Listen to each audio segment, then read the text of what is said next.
Hello and welcome to the NFL DFS on the RotoRadar podcast. My name is Joshua Riemer, joined by none other than the man, the myth, the legend, the guy who's over on my right, Jared Block. Jared, it is another week of NFL madness. How are you doing, and how are you enjoying this week of NFL so far? Well, we have a lopsided performance for Thursday Night Football. We have kind of had these duds of games on primetime here. I know the last week we had the shocker of Bears Commanders. That actually has been one of the better primetime games we've had so far. Your Niners destroying the Cowboys on Sunday was great for you, bad for DFS. So in terms of that, I mean, we see this every year, and I think people complain about the same things every year, but as far as this week's slate goes, again, we have another set of buys. We have another group of London games and some really good teams on prime time. So it kind of condenses the slate a little bit. And most importantly, I think we had our biggest waiver week of the year. And I know we've had a couple of those times where we've said that, but I think truly this one's going to be interesting to see because you have this Bears running back situation that's kind of all clogged up and muddy. We saw Justin Jefferson go to the IR. He's on that team's on this slate. We saw the Bengals finally come back to life. They're in one of the more competitive games of the week, and Arizona Cardinals running backs are in the same boat. So, kind of a little bit of everything on this one, and so you're going to have to find places to plant your flag on a lot of spots, and I think that that's going to be one of the more challenging things to get right. Last week officially was definitely the hardest week that we've had in terms of finalizing a lineup, and felt really good about where we landed. DraftKings was the top 10% day. FanDuel definitely landed on that train that was going to be sitting on the cash line. So it's one of those spots where you kind of just chalk it up and you got what the news gave you. And so this week's going to be somewhat similar, but I think that there will be edge, especially in those teams that we don't really know what the running back stuff is. So while we say we don't really know on this show, we're recording it Thursday, and that's going to be a spot where I think, one of the benefits to this, talking it through is great. But the other one is the fact that I think members are going to have an extreme edge come Saturday, Sunday. Yeah, for sure. Definitely a lot of updating is going to need to be done based on some situations later on in the week. But it was a very fun week of NFL last week. Hopefully, this week can replicate the same results. Jared, without further ado, are you ready to get into this thing? Yep, let's go ahead and get into it. Before we start on this first game, just need to shout out our sports book sponsor, betonline.ag, the official sports book of the RotoRadar ecosystem. Use code ROTO, ROTO, to get a 50% deposit match up to $1,000. We're going to be talking about a lot of low total games, and maybe we can sneak in a few of our sides or total bets via betonline.ag. I did last night actually sprinkle a little bit of interest in the Diamondbacks getting the live money line. Same thing with the Phillies, and those both ended up working out. So you can use that aspect of things. They got player props. They have a bunch of other things. And the most important thing, and what we normally will talk about in this show, but don't talk about enough, is the fact that you can just play a prop, just one prop at a time. But online.ag, you don't have to parlay them. You don't have to do anything crazy correlation. You can just play a prop that you want and cash your ticket there. So code ROTO, again, ROTO, via betonline.ag. Thank you for them to being the sportsbook sponsor for the podcast. Yeah, man. I don't know about you. I know you've been betting a little bit more on MLB. Kind of been taking my break, been enjoying some time off from the MLB, and jumped into NHL this week with our boy Anthony. It's been fun. It's been a blast, man. Ended up getting Chicago Blackhawks live against on opening night. I think I don't remember who they were playing, but they won and it was good. Anthony's team. So let's yeah, Anthony's Yeah. team. So yeah, against the yeah, exactly. So it was fun. It was it's been good, and they have everything over at Bet Online. You name it, they've got it, and they've got a really unique futures market too, which is a lot of fun to go to, like players getting traded and all that jazz. So make sure to go check them out, and we'll be reading all the odds from there from BetOnline.ag. So let's get this thing kicked off. Let's start off with the first game of the slate. It's going to be the Seattle Seahawks facing off against the Cincinnati Bengals. Bengals 2.5-point favorites. Over under is at 45. Like you mentioned, we saw the Bengals bounce back a little bit last week, specifically with Jamar Chase having a monster week. 15 total receptions, 192 yards, 3 touchdowns. I know this is a little bit of a sore subject for the both of us because we were kind of debating on a Jamar Chase lineup or a Justin Jefferson lineup, and ended up going the Justin Jefferson lineup at the end of the day. But Jamar went off, and I think this is just kind of them proving it a little bit to show that the connection is still there, the stuff is still there, and Joe Burrow looks pretty close to full health. So let's start with this Cincinnati side to talk about this offense. How much can you trust going back to the spot for Jamar Chase, especially if T. Higgins ends up missing this week? Yeah, so I think, well, I mean, T. Higgins' injury in would certainly take this down 5-10%, but will it really? I don't really, I'm not sure that we can say he'll take away everything. So I do think that this is exactly the same as last week in the conversation we had, where on DraftKings, we ended up going the Jamar Chase route. He ended up smashing, getting 50 fantasy points. You're going to play him again this week on DraftKings at 8,300 is because he is much cheaper than the other tier above him in Hill and Cooper Cup, and pretty close to Devontae Adams, who we'll talk about all those guys. But you're playing him on DraftKings in this fantasy environment. It's a close spread. Total's pretty decent on this slate, given the fact that we have so many totals that are really abysmal on it. So you want to try to get to anything that you can. And it does feel like this game presents some opportunity. And on FanDuel, where we didn't play him last week, it doesn't really matter ownership wise because the entire field went to Justin Jefferson anyway. But on this slate, I do feel like it is a teeny bit harder to get to Jamar Chase. I still feel like it's quite possible. But you have guys that are a little bit cheaper that might be in not stronger roles necessarily, but giving you a greater ability to construct better cash lineups. Still think Jamar is probably a top three receiver when all said and done on this slate. He's definitely number one on DraftKings, or maybe number two if you want to include Minnesota guys. But he's definitely one of the better plays, and I don't think that T. Higgins is going to ruin that. Yeah, for sure. I agree. We've seen this secondary, even though I think they have a lot of weapons back there between Reek Woolen, between Devon Witherspoon. It's a pretty talented secondary overall. Still giving up big numbers, right? Puka got 100 yards. Adam Yep. Thielen got 100 yards. Amon Ra got 100 yards. Like, we've seen a lot of receivers do really well here. And I think Jamar Chase is in a pretty good spot. I actually would like T. Higgins to be in this matchup just to take a little bit of pressure off of him. But regardless, I think it is a pretty good spot for him. Let's talk more about this wide receiver group. If T. Higgins is going to be out, is there anyone else of interest? I know Tyler Boyd's there. It's a little bit iffy. It seems like I've seen like his past 12 regular season starts, he hasn't scored a touchdown. So it's been pretty rough sledding out there for him in DFS. You kind of need that touchdown, honestly, or a really big receiving game. We saw Trenton Irwin kind of take over the T. Higgins role as that big bodied wide receiver. What do we think we like here, if anything? Maybe some Trenton Irwin for value?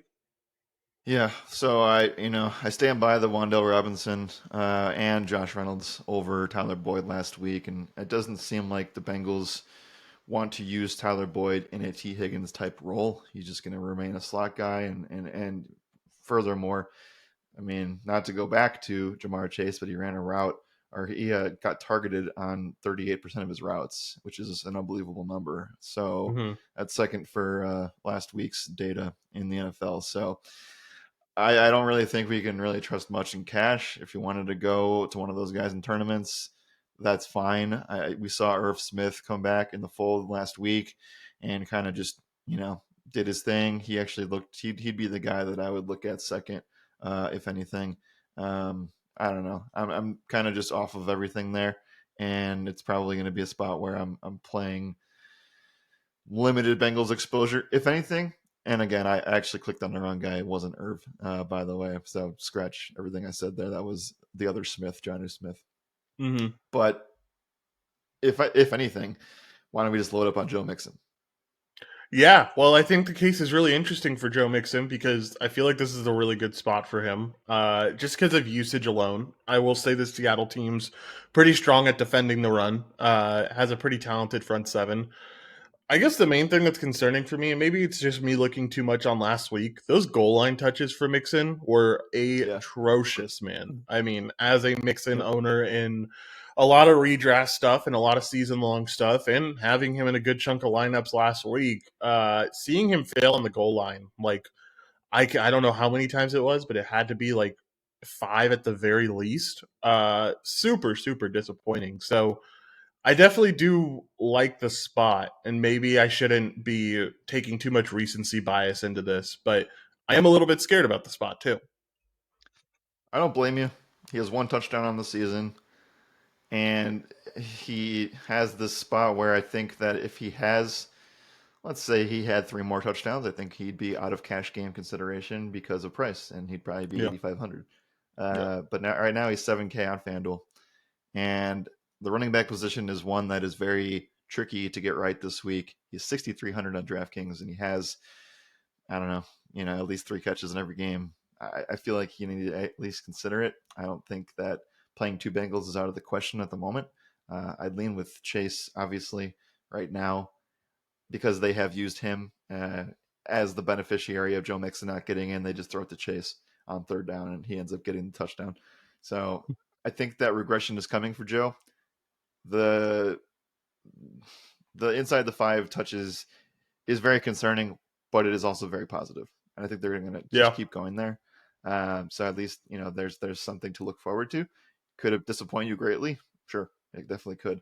But we shouldn't expect Joe Burrow to run those things in. So either Joe Mixon fails at the goal line again, or he's going to throw it to Jamar Chase. And I think that you got to find ways to get Cincinnati. I think that considering they have one of the better team totals and one of the better game environments, then I think that that's definitely a way to go there. One more note here on the Bengals.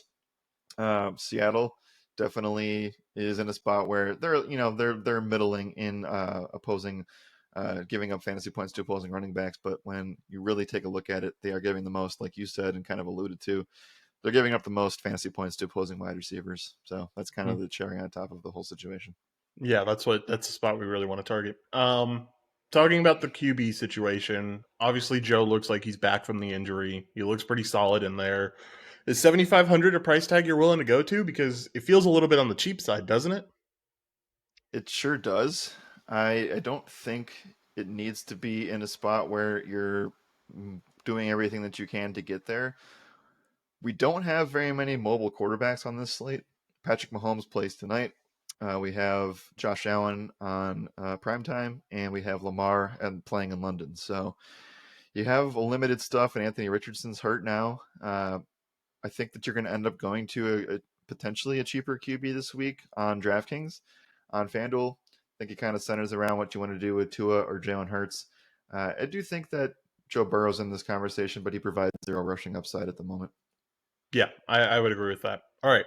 Um, Anything else on this side? If not, let's talk about Seattle a little bit coming off their bye.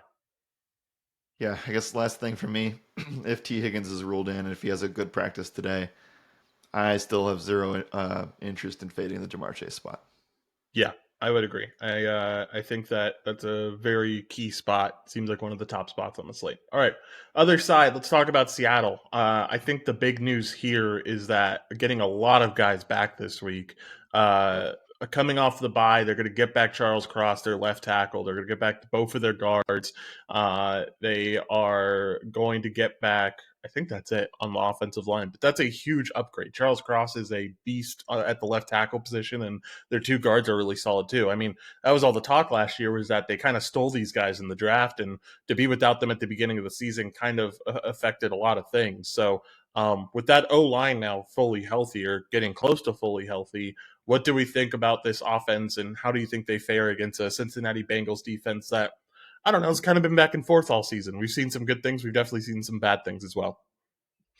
Sure. I mean, I think that they obviously were able to, and give the Cardinals credit for all that they've done so far this season. But Yeah. it does feel like it's been a bounce back for every offense that faces them, and we'll talk about that again on the slate. I do think, though, I'm a little bit more hesitant to target this Seattle team. I think that things are good. I think that things are really good for tournaments in terms of pushing the Bengals to be able to perform at their highest level.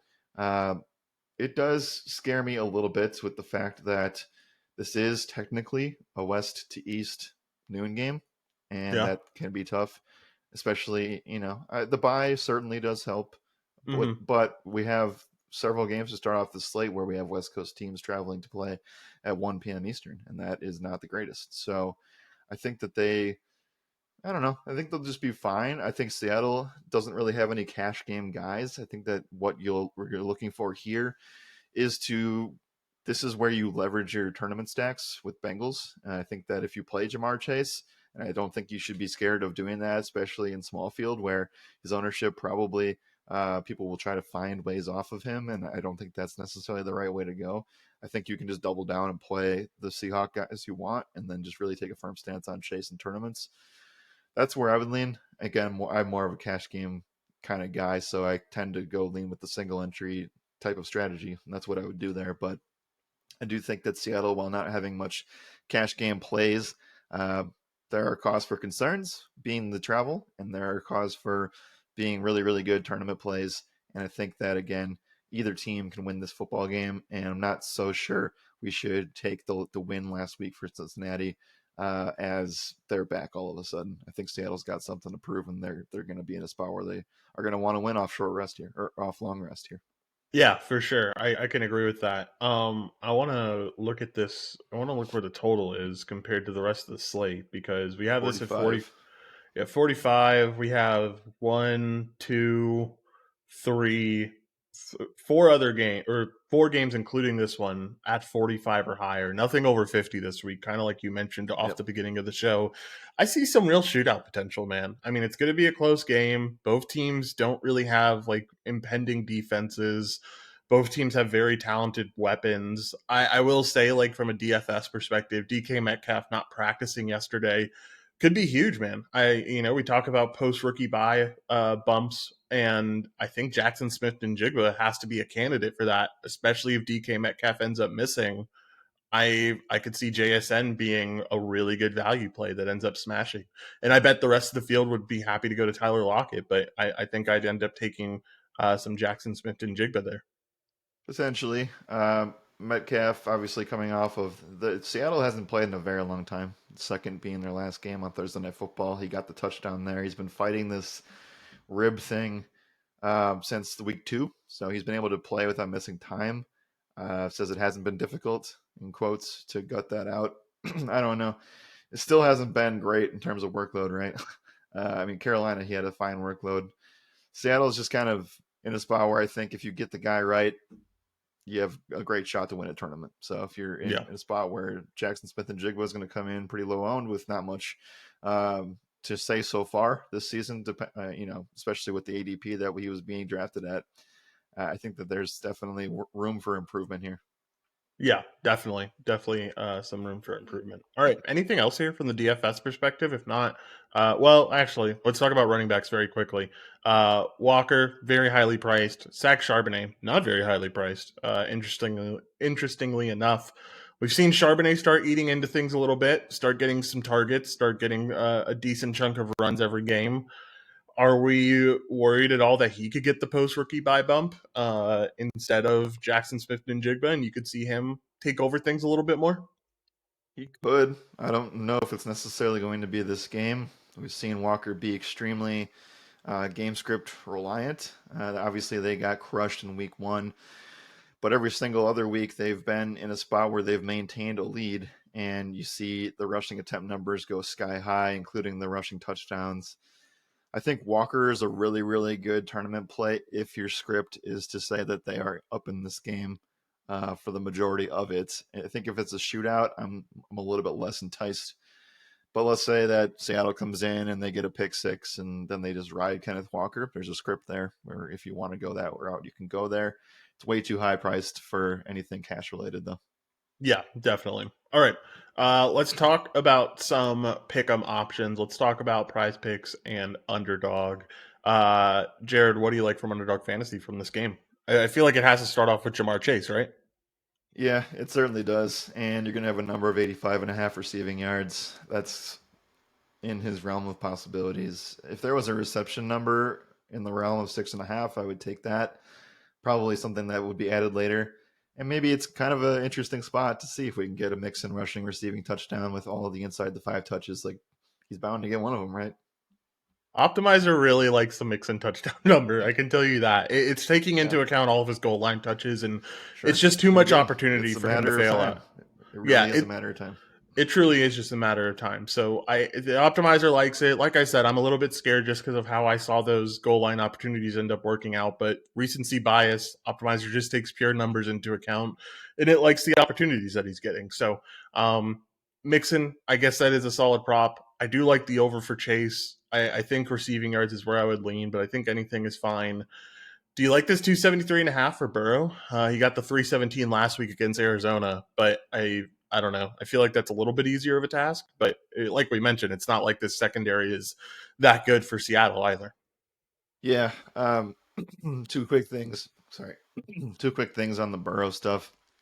Number one, watching the tape and listening to some people. By the way, if you guys haven't checked it out, we are focused on fantasy, but if you want to actually take like a look at somebody who's doing the all 22 really well and evaluating quarterbacks, Kirk Benkert with Sleeper is doing a Yeah, really good man. job of talking about situations and being in a spot where he's been there and done that. It's definitely a spot where you can use that information and turn it into fantasy opinions. And so he said he's just not really comfortable in the pocket right now with the ability of the calf injury. And Joe Burrow came out this week and said that it's been difficult to deal with it, and he's actually injured the calf in two different spots. And so he felt pretty good about things last week, but it still is going to be a thing where he has to fight through that for probably a couple more weeks at least to feel really, really good about where he's at, and that is going to affect pretty much everything that they do. So that does worry me a little bit, but I still think that Jamar Chase is a great spot. And I guess the second thing there is like, with that being said, I do think that Arizona is the get right team this year, and if the Bengals win, it will be because Jamar goes over 100, and I think that Joe Burrow will have to get close to 300 in order for them to really take advantage of this. I still think they'll run the ball with Mixon, but if this game turns into anywhere where they're down 3 to 7 points or within 3 points, I think that he'll have the attempts to get there. Yeah, for sure. I can get behind it. All right, other side, Seahawks. What do you like here? Not much. I don't really think we need to go out of our way here to lean into this. I think that they are as healthy as they're going to be coming off of a bye week. I could get interested in Geno Smith passing yards in the scenario that we're buying into the Bengals being back, quote unquote, I guess. But I guess I'm just willing to say Seattle is a team that I'm not going to bet on this week. I think that's probably the safest way to put it. Yeah, for sure. All right, let's talk about this next game, Jared, if you are ready to move on. Ready to move on. Let's do it. 49ers and Browns up next here. 49ers 7-point favorites. Over under is at 37. 49ers just handled that Cowboys team, man. Man, was that a fun game to watch. I'm not going to lie. I had a great time. Now they get to take on a very, very tough defense in Cleveland. Um, this is going to be an interesting game. There's supposed to be rain on Sunday. It's supposed to be pretty Yeah. windy here as well. We already see the totals at 37 points, so we know this is going to be a low scoring affair. Two very good defenses. I will say, well, Cleveland has, don't get me wrong, they definitely have the weapons to have a good defense. I'll also remind you of who they've faced off against so far, and it's not all that impressive, right? It's a very limited group of guys, and it's a very limited it's a very limited team set in just facing off against Baltimore, Tennessee, Pittsburgh, and Cincinnati. Cincinnati with an unhealthy Joe Burrow, too. I don't feel like any of these teams really pose all that much risk outside of Baltimore, and we saw what Baltimore was able to do to this team, too. So I don't know. I like this 49ers team to put up some numbers. We haven't seen them on a main slate in what feels like forever right now, but this is a really solid spot where I think you're getting Brock Purdy at a really good price tag at 7,200. And maybe it's more of a tournament thing, especially with the rain and everything. But I don't know. I feel like 7,200 on FanDuel, 5,600 on DraftKings for just the pure tournament upside of knowing he can throw 4 touchdowns. I think it's worth something. I think it's something that I'd be willing to give a try and have a lineup with him. Yeah, this is the classic 49ers tournament spot. You can't play any of these guys in cash. They're going to be really highly priced and out of consideration because of the amount of offense they've put up the last 2 weeks. So I'm off of any of this for cash. I think that there are spots where I don't know. It's just a really this is the best offense in the league. facing off against one of the best defenses in the league, and you also get this weather spot, like you mentioned. This is right around the time where stuff in Cleveland gets to be really, really nasty. And with rain, with winds almost surging above 20 miles an hour in some spots, this is right off the lake. It's going to be a really awesome football game in terms of just that's what people like to see. But in terms of fantasy and other things, I wouldn't tell you to get off of anybody if you have Kittle or Debo or CMC or even Purdy in fantasy football season long stuff. But in DFS, I'm just out of it. And I guess that kind of makes Christian McCaffrey one of the better plays in tournaments if you wanted to leverage that. It's really hard to stomach going up from CMC versus Hill against Carolina, Chase against Seattle, Devontae against New England. It's very tough to justify CMC there.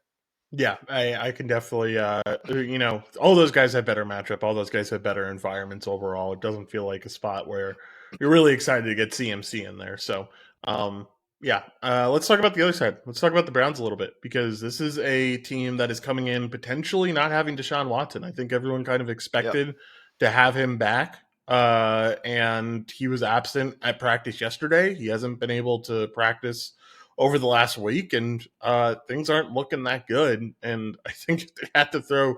They're not going to throw Dorian Thompson Robinson back out there. They've already announced that PJ Walker is going to be the backup quarterback if if he's going to be the starter if Watson ends up being ruled out.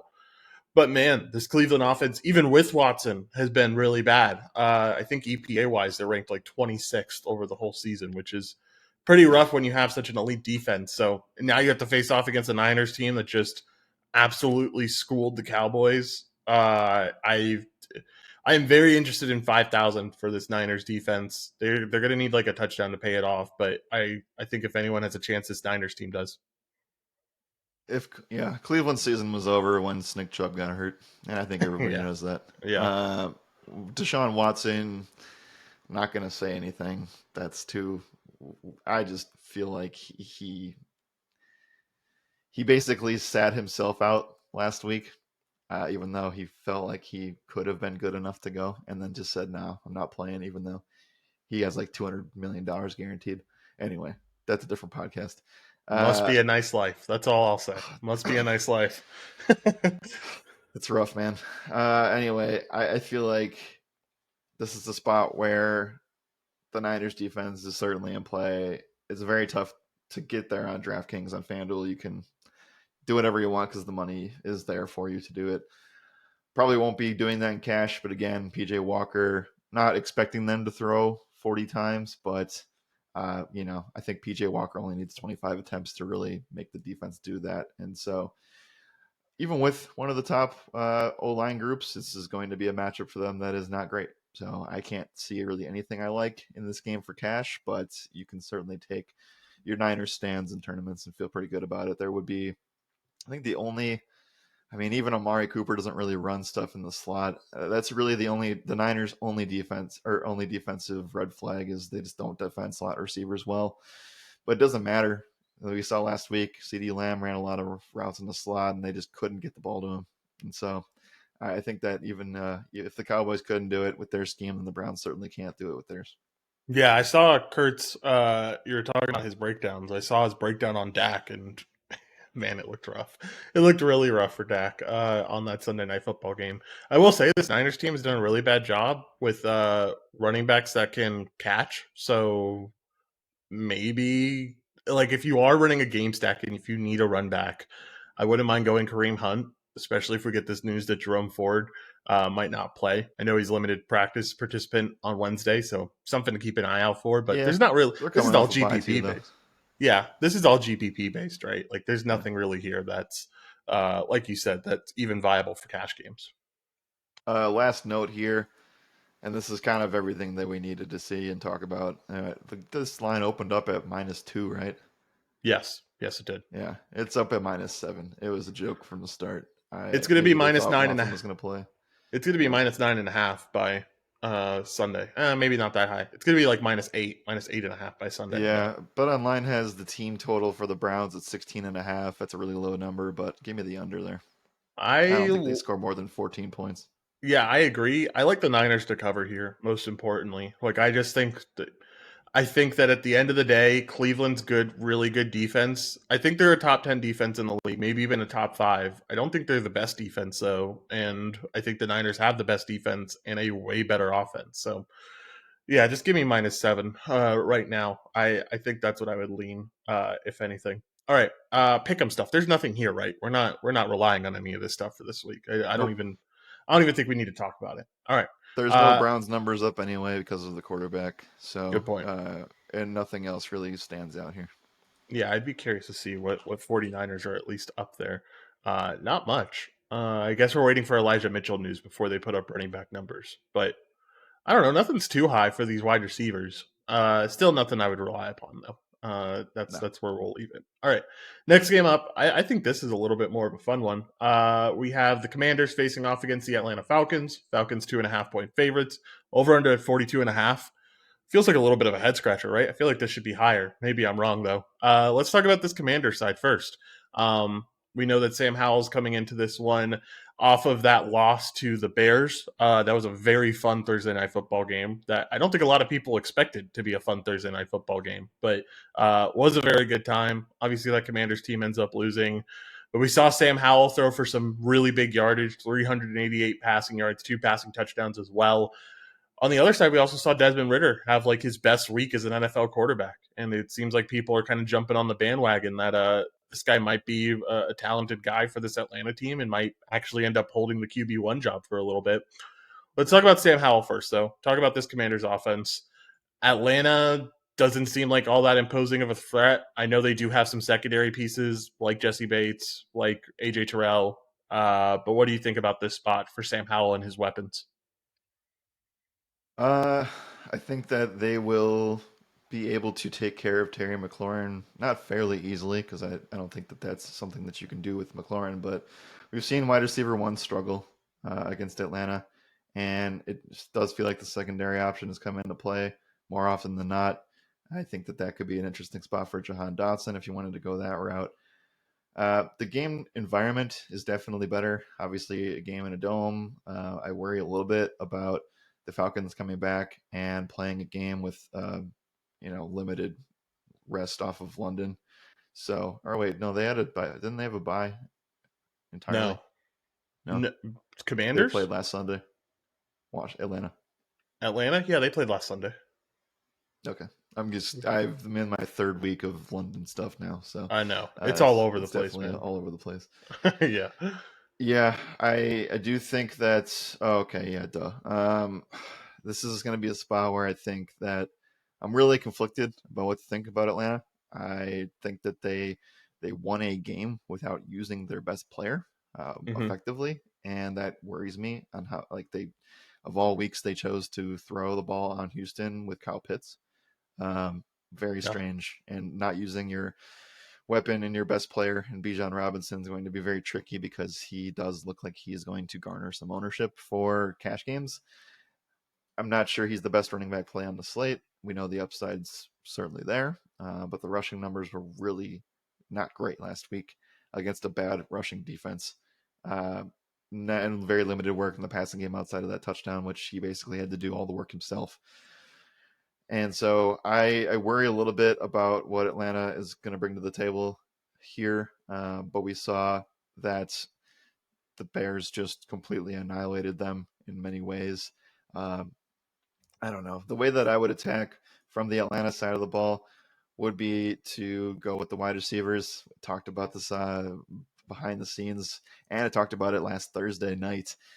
It seems like you can attack Washington with these wide receiver ones, and Atlanta's giving up the fifth most fantasy points to opposing wide receivers. So I do want to say that, it's hard to trust Desmond Ritter, but at the same time, I mean, you got to at least think about looking uh, looking the direction of Drake London and Kyle Pitts again, even though I know the Pitts stuff is kind of up in the air, but Drake London is certainly in play for tournaments. Yeah, here's what wide receiver ones have done to this Commanders team. DJ Moore, 9 for 230. We knew that. AJ Brown, 9 for 175 and 2 Yep. touchdowns. Yep. Marvin Mims, 2 for 113. Diggs, 8 for 111. We also saw Devontae Smith and Brandon Johnson also go off in these spots. Not wide receiver ones, but still talented guys. So I like the London spot a lot. I think if you need savings, going to Mac Hollins is not a bad option. I'll be really interested to hear what they're going to do with the Van Jefferson stuff. I doubt, since it wasn't late in the weakness. It was actually pretty early in the week that they got him, but it's going Yeah. to take a while to get used to that play calling and stuff and get used to that playbook. So they might not end up rolling him out there that much. I think the weapon that I'm the most excited for on this Commanders team, though, just going back to where we started, I really do like Logan Thomas and his upside here. I mean, we're seeing him develop into a very real weapon. We saw him get 11 targets last week. That's his second time that he's had over 8 targets. He's had a touchdown in two games so far. You're getting him at 5,400, and you're also getting him against an Atlanta team that's one of the worst teams in football against the tight end position. So, Yep. I love this Logan Thomas spot, man. I think I'm all over it this week. It's very fun in tournaments. I don't necessarily think you have to go here and cash, but it certainly is a touchdown spot for a tight end that we know aren't, that we don't have Travis Kelce on this slate. We'll talk more about Hawkinson, but I mean, I kind of take Kittle out of cash game consideration, and so what you're left with is not that much. And a lot of people are going to focus on one specific tight end here on the slate. It's not Logan Thomas, unfortunately, but you could certainly get there and play him in tournaments. I think this game's got some sneaky shootout upside. Does feel like Atlanta, when pushed, is going to be a team that can produce and keep things pretty close. I'm not going to call it the Vikings, because the Vikings are still going to be that team that basically is in a shootout every week. But Atlanta certainly has things going if they are not going to establish the run as much as they have, and we saw last week a good equivalent of that. Let's stick with the Atlanta side here. Or let's stick with the Commander side, and then I want to end this with the Bijan stuff and focus on him again. But Yep. let's continue talking about Washington. I think that, again, I'm a little bit more down on McLaurin. Sam Howell's target distribution has been very strange lately, and it has focused on a lot of Logan Thomas. We saw Curtis Samuel be one of the higher guys looked at last week. We even saw that completely Jameson Crowder is somehow on this Washington team, and nobody knew about it last week, Mm-hmm. including myself. And so I'm a little worried that they aren't putting enough priority into their top receivers, and so I guess we kind of have to wait and see there. I'm not interested at all in rushing Brian Robinson this week, and not going to be too focused on Gibson either. I know Gibson ended up getting there against the Bears, but we've seen that once Washington is in a negative game script, it is 0-0 rushing from Brian Robinson. Fun fact, Josh, the team with the highest pass rate over expectation finally isn't the Kansas City Chiefs for the first time in a year and a half. It's the Washington Commanders at Jeez. 8.3%. Not something I would think I would hear out of a Ron Rivera coach team, but Exactly. Yeah. I guess that's what you get when you have Eric Bieniemy here. Probably is that you probably get There you go. that Chiefs upside of all that passing. So yeah, it makes a lot of sense.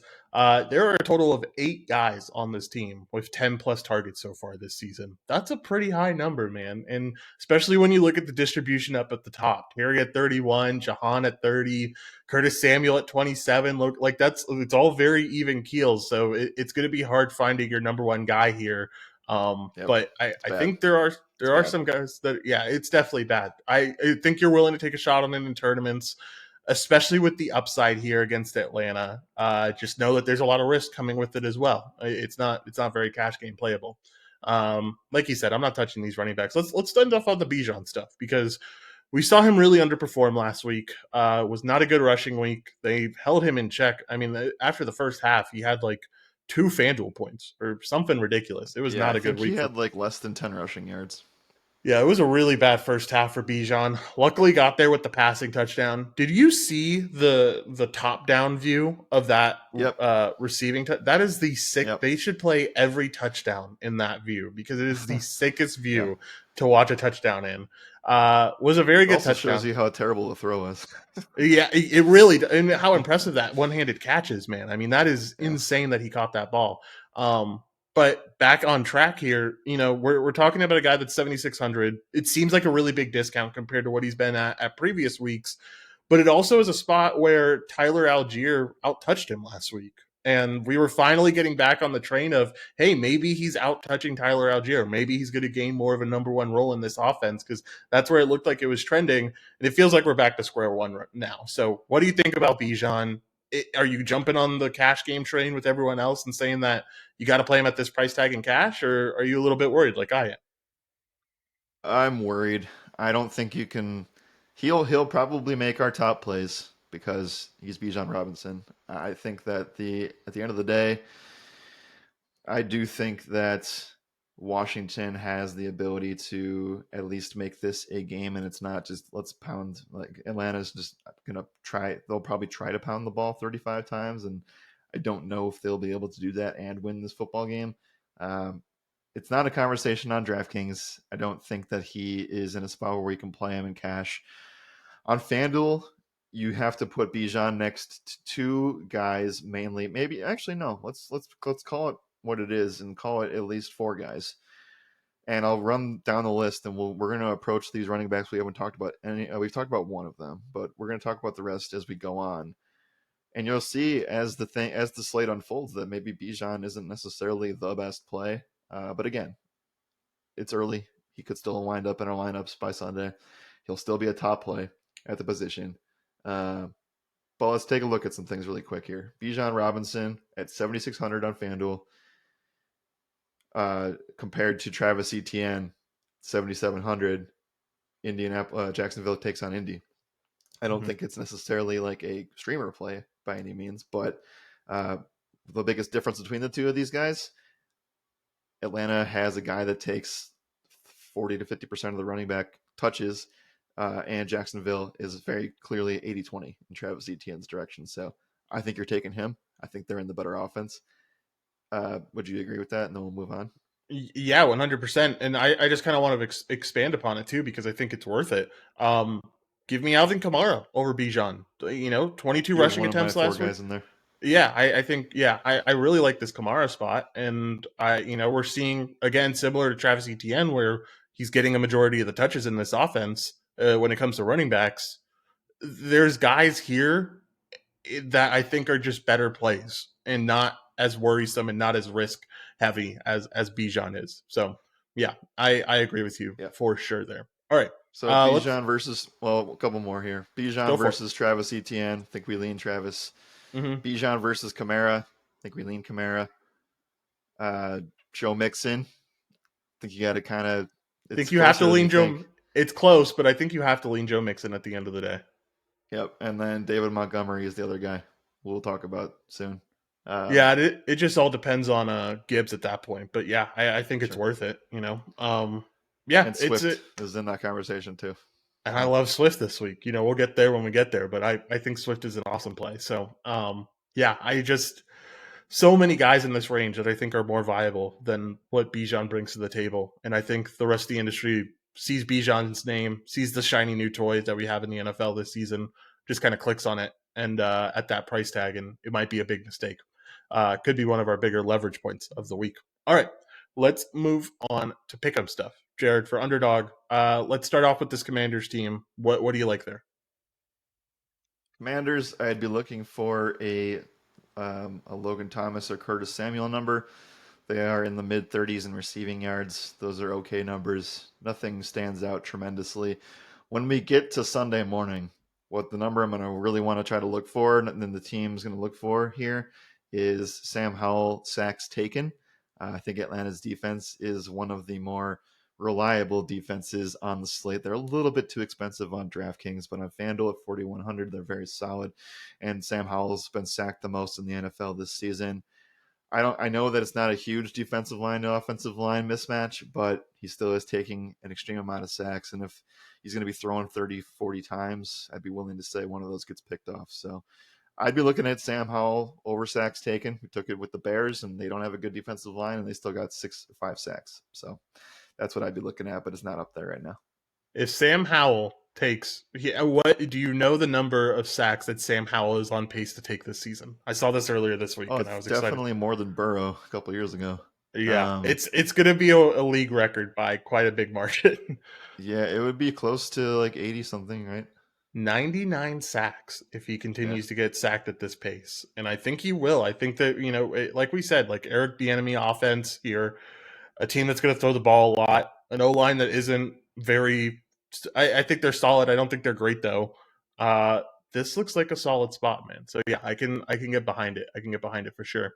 On the other side for the Falcons, what are we looking for here? I think the main. Oh, I spelled Falcons wrong. I was wondering why nothing popped up. I think the main thing that I want to target is Drake London, right? 44 and a half receiving yards is way too Yeah. low for this number. I like it a That's what lot. I'm looking at. I'll sit on the sideline with Bijan this week and Yeah. see how this kind of unfolds. And at the end of the day, you're really just hoping that Bijan has the talent, which he does, to capitalize on 15 touches. Yeah. So Drake London, 44 and a half receiving yards. We got to ride the trend of these receivers doing well against Washington. Yep, for sure. All right. I think that is it for that game. If you're ready, I'm ready. Let's move on to the next one. And I think this is potentially another shootout game. Yep, let's go ahead. Let's do it. NFC North matchup here. We have the Vikings facing off against the Bears. Currently, the Vikings are 2.5 point favorites on the road here. Over under is at 44. Let's start off with this Viking side. Man, they kept it close with the Chiefs for a lot longer than I expected. I think that the Chiefs had a lot of chances to pull away there, and Vikings were right there. If they had Justin Jefferson those last two drives, I think you were looking at a completely different story from that game last week. But now you don't have Justin Jefferson for 4 weeks. Yep. You have Jordan Addison dealing with an ankle injury. You have uh, you have TJ Hawkinson, obviously, but like this is a wide receiver group that we talked about. There's not much depth there, right? Like they ended up playing a lot of Brandon Powell last week. That didn't go necessarily poorly. He had a pretty good week overall, just because they had to play him with all the injuries they were getting at the wide receiver position. But this does seem like a pretty good spot. We just saw Sam Howell throw for 350 yards on this same Chicago team. Kirk has the upside to do that. What do you think about this spot for Cousins and his offense? I think that Cousins will be able to operate the offense without Jefferson. He's a very nitpicky guy, like we've seen. Like if you've watched the documentary, you know where I'm getting at with that. Is this going to be a blow to their offense? Of course. Of Yeah, course it will. has to And be. I think that, you're still trusting in pretty young receivers to be able to make some insane. You're asking a lot for them to do that. But again, this is a spot where, yes, the red flags are certainly there and the offense performing, but we know that this team, I think they're going to try to play. I think obviously, it's very deflating losing to the Chiefs. And even before then, you were pretty much out of the division. But at the same time, maybe the Vikings still think that they can win a couple close games and find themselves right back into the hunt as week 10, 11 comes along and you get Justin Jefferson back potentially. Kind of depends on how all these games go. And so you get a really good matchup against the Bears here, who are coming off of a massive win. They probably smell blood in the water, do the Bears, with no Justin Jefferson. I Mm-hmm. still think there's enough talent here with some of the guys that Minnesota has to where I'm not concerned about anything, and you need to be playing somebody from the Vikings this week with no Justin Jefferson. There's just such a huge target share from that. I probably wouldn't be doing that with Kirk Cousins this week because he could be a spot where Kirk was always intriguing because you could play him in a spot where Jefferson, even though if he was too expensive, you probably wouldn't play it, but he could still. Kirk Cousins could still throw for 300 yards and get the bonus because of Jefferson, and now you're not as willing to believe that. But I think at the same time, this Bears defense is bad enough to where you have to play. And even if they weren't playing the Bears, I feel like you would still be very interested in the Minnesota option. And considering that this game is in a spot where the weather's not too bad, I think that maybe there's some rain in the forecast. It probably will be in the mid 50s, hopefully, in Chicago. But it's going to be a spot where I think you have to rely on somebody. So Jordan Addison's where I would lean first. I think that he will be fine. Coach talk from practice says that he's going to play through this ankle injury, and even went as far as to say, "quote unquote," expectation is to hit the gas with Jordan Addison this weekend. So that's a good sign to see. And yeah, I think that he's in play. I think that Hawkinson is tremendously in play. I think that Johnson and Osborne are really good plays as well. So kind of take your pick, and we haven't even talked about the running back group yet. Yeah, running back room is definitely interesting. Going to be a lot of fun to talk about. Chance of rain showers here, 43% chance so far. This is recording on Thursday, by the way, so we're a long way from Yeah. Sunday. A lot can change. Also, 19-mile-per-hour winds too. Pretty heavy at the end of the day, so definitely a little bit of concern there. But yeah, at least something to take note of. Yeah, I think this Vikings offense is really solid. I think when you lose a guy like Jefferson, there's just so many targets to go around now, and they've already shown the ability to be very heavy in where they're throwing their targets. And We so saw it last week. yeah, exactly. I think if Addison ends up being that guy that kind of takes over the role, it could be a humongous week for him. I think the secondary guys aren't bad options as well because we just know that Kirk Cousins is going to throw the ball. I will say also on the Kirk Cousins front, I'm not interested in him. Like you said, the bonus is a little bit scary, but the price tag is too heavy anyway. Like he's the fourth highest price quarterback over on DraftKings, fourth highest price quarterback over on FanDuel as well. So just a tough price tag to get to at the end of the day. And I'd rather take a guy with rushing upside if I'm taking someone all the way up there. All right, running back room. We saw Alexander Madison end up having probably his worst week so far, and we saw Cam Akers really eat into those touches. It almost looks like a split backfield at this point. I think a lot of people are close to saying that Cam Akers is going to take over this job. It's just a matter of when. That's how I feel about it. And right now it's tough to say, and people will probably force that this week. And I don't necessarily think that's the best idea. It's a great spot against the Bears, don't get me wrong. I do think that with Minnesota being the fourth heaviest team, pass rate over expectation, right behind the Bengals and Chiefs in second and third, that they'll still tend to lean on that, even with Jefferson out. Uh, Either way, great spot. I think that the Vikings will find themselves in somewhat of a shootout position, and I think that them being the favorite on the road here is justifiable. If we get a team total of 23.5 points, which we do, I think there's limited, like there's GPP interest for those guys. In cash, I'm willing to stay away just because I do think that Cam Akers poses just enough of a threat to say this could easily go really south for Alexander Madison. So I'm probably out there, and the price tags don't really make sense. But if you wanted to bet on Cam Akers this week and he gets you 2 touchdowns against the Bears at 5K, that could be a tournament winning kind of performance. Yeah, definitely could be. Let's talk about this. Unless you have anything on anything else on the Viking side, let's talk about this Bear side a little bit. Just want to reiterate that I really like what Jordan Addison brings to the table this week. I think you got to take a decent look at him in cash, especially on DraftKings. I think he's really, really cheap there. And I do want to at least throw out TJ Hawkinson as one of the better tournament plays of the week. Uh, you're not going to have the money to play him on FanDuel or DraftKings and feel comfortable about that. And I think that that's going to be a spot where people will probably treat him as a Kelsey this week, and him being the highest priced tight end. So you'll see him in larger tournament fields, but I don't, I don't know. I'm a little bit iffy on it, but I think that they'll try to use Addison as the guy, and if for whatever reason that doesn't work, I think Hawkinson will still have his 6 to 8 targets, and we know that he can score 2 touchdowns in that. Yes, sir. All right, let's talk about the other side. Let's talk about the Viking or the Bears a little bit here. Obviously, saw an offensive explosion against the Commanders. Really solid step for this team to take in the right direction. This is now back-to-back weeks where Justin Fields has put up over 28 FanDuel points.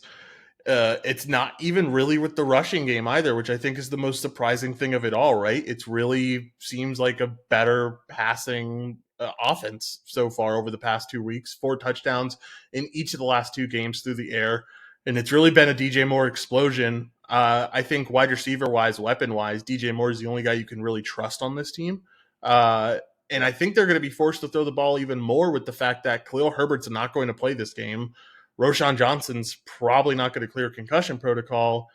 I don't think they're going to give 20 touches to Deontay Foreman at the end of the day. So I think it's even going to be more reliant on Fields. And if that's the case, we saw when they got into a blowout situation against the Commanders to run the ball instead of giving it to. I know they didn't have any options because Foreman was a healthy scratch, and I think Blasingame was their only guy in the backfield. But We saw Yeah. Fields be the guy to run the ball to run out the clock. So if that's going to continue to be the case, I think Fields has very, very high rushing upside. He's showing us the passing upside, and he has a good matchup. I love this Justin Fields spot.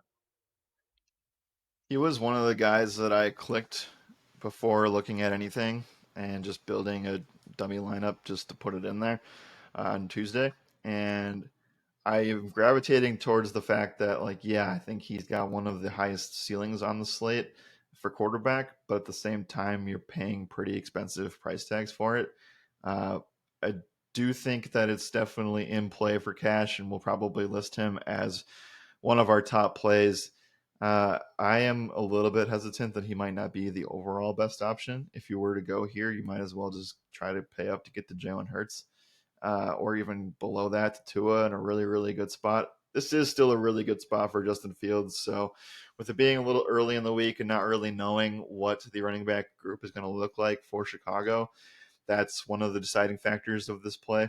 I still think that he's really strong, and I could see tournament ownership being really, really good on him if people have the same sentiment that I do in saying maybe he falls down the ownership scale a little bit. I still think he's really strong here, and we've seen that ever since the spot against Kansas City where they got embarrassed and no one was talking about how bad they were losing and all focused on just Taylor Swift stuff. We've seen 8 passing touchdowns, and we've seen him actually run the ball now. So Yeah. I do think that you got to take into account that those two defenses were Denver and Washington, who are not good. But at the same time, the Bears certainly have turned things around, and they're throwing the DJ Moore now, which helps everything. Losing Khalil Herbert does hurt Justin Fields' upside, in my opinion. I think that you Yeah. need to have the ball moving in order to make that work. But you get this Vikings team who are allowing the third most fantasy points to opposing wide receivers. That matchup looks really strong. Minnesota's been not great against the opposing QB either. Really disappointed what Patrick Mahomes did last week, but I don't think that we can use that to against Justin Fields here. So at this, all I'm trying to say is that he is going to be probably in our list of top plays. He might not make the cash lineup at the end of the day because I think that the two quarterbacks above and below him on FanDuel are probably better at the end of the day for cash, but really, really strong environment for tournaments. But we do need to wait on a little bit more news today, which we should get. And and for what it's worth, I stand by you. I don't think Herbert's playing, and Roshan Johnson could be really tough to see him give it a go. They played on Thursday, so I There's an think that outside chance. yeah. Did he get listed as in concussion protocol on Monday, or am I thinking about somebody else? It might be somebody else. I think you're thinking about someone else. Okay, so I know that he ended up. Man, it's tough. They get if they played on Sunday last week, it would have been a different story. He'd probably be out for this game, but Mm-hmm. there is an outside chance that he does give it a go. If Roshan Johnson's in, I kind of have some interest in that spot. Okay. I don't believe in the Travis Homer thing, and if he's playing, I don't think he gets more than 5 touches.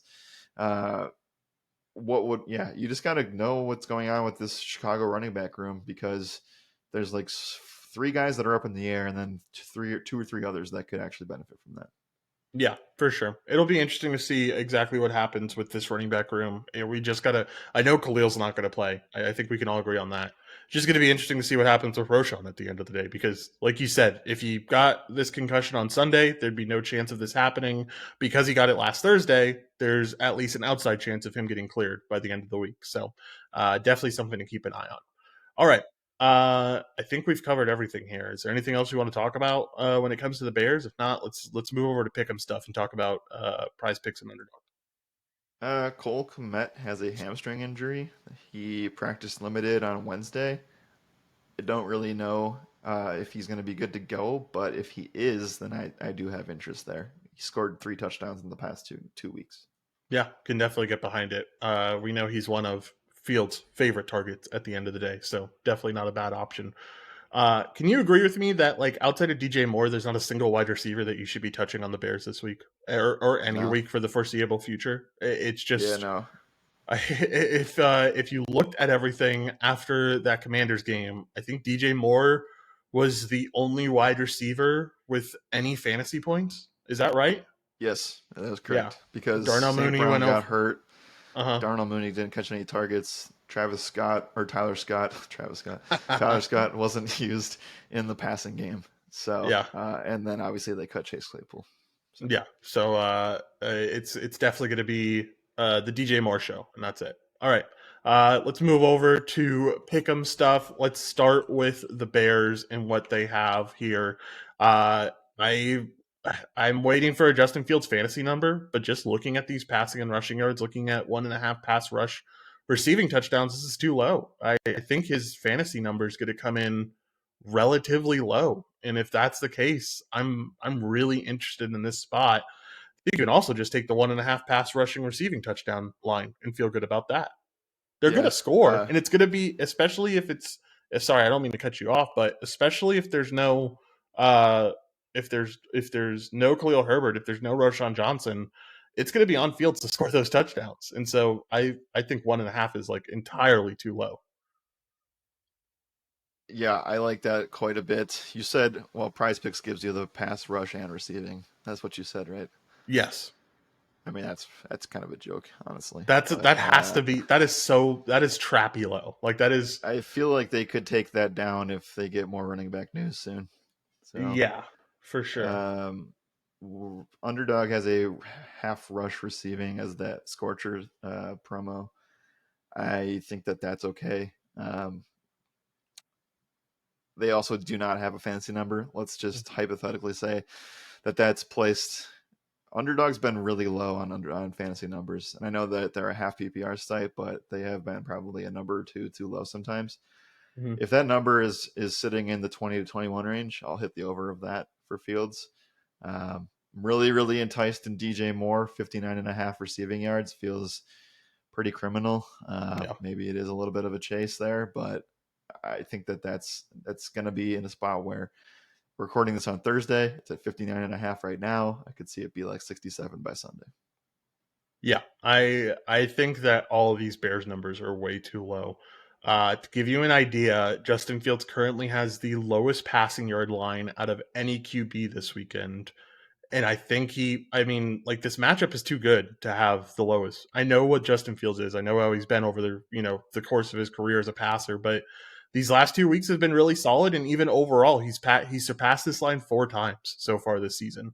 Um, that's a pretty big deal in my eyes. So I really like this field spot. Anyway, let's talk about Kirk Cousins and the Vikings here. You have some pretty good lines up right now. Jordan Addison at 54.5. TJ Hawkinson at 51.5. I like both of these lines. I think that's probably where I'd start. I wouldn't mind taking some Alexander Madison unders too. I think that's a spot that I feel pretty solid about with Cam Akers continuing to make his way into the fold. Yeah, to protect yourself, I would definitely take the under of the rush receiving if you're going to go that Mm-hmm. route. You don't want to get burned by just taking the under of rushing yards. Other than that, it does feel like a spot where Kirk can go over 250 passing yards. Uh, but I think I'd rather focus on the receivers for him to be able to get there. Because if he's going to get there, that means the receivers are definitely getting there. So would say Addison is in line for something. Maybe the ankle is keeping this number a little bit too low. Uh, but I would think that, it's not going to be a direct translation like NBA, but I would think that they would do whatever they could to get Addison close. I would say probably like 60 to 70% of what Justin Jefferson's volume could be. And if Yeah. that's the case, the number is too low there. Like if he's going to he got 9 targets and Justin Jefferson played a half of that game. Mm-hmm. Uh, More than a so half. He played 3 quarters. yeah. So like, I'm not saying Jordan Addison's going to get 12 targets, but I do think that 8 to 10 is well in his range. He's very much a guy that could, on a high end, I think get 12 targets. But you're right, 8 to 10 is definitely in his range. And if he gets 8 to 10 targets, I don't see many worlds where he doesn't cover that receiving yards line, especially Yeah. against his Bears offense or defense. So yeah. Anything else here, Jared? If not, let's keep it moving and move on into the next game. Back to fantasy, I think both defenses could be viable here. Could see a lot of uh, weather, could see a lot of passing attempts, and could just see a lot of backups playing in spots where they're not used to playing. So I'm okay with either defense on both platforms here. Yeah, don't know if I mentioned this, but chance of rain here, 25% chance, and winds blowing 17 miles an hour. So It's definitely going to be a little Chicago. bit. Actually, yeah, no, I was right. No, wait, hold on. Where is this game? You're right. Uh, I okay, was just saying that it is Chicago, so yeah, it's for very close sure. to the lake and things happen.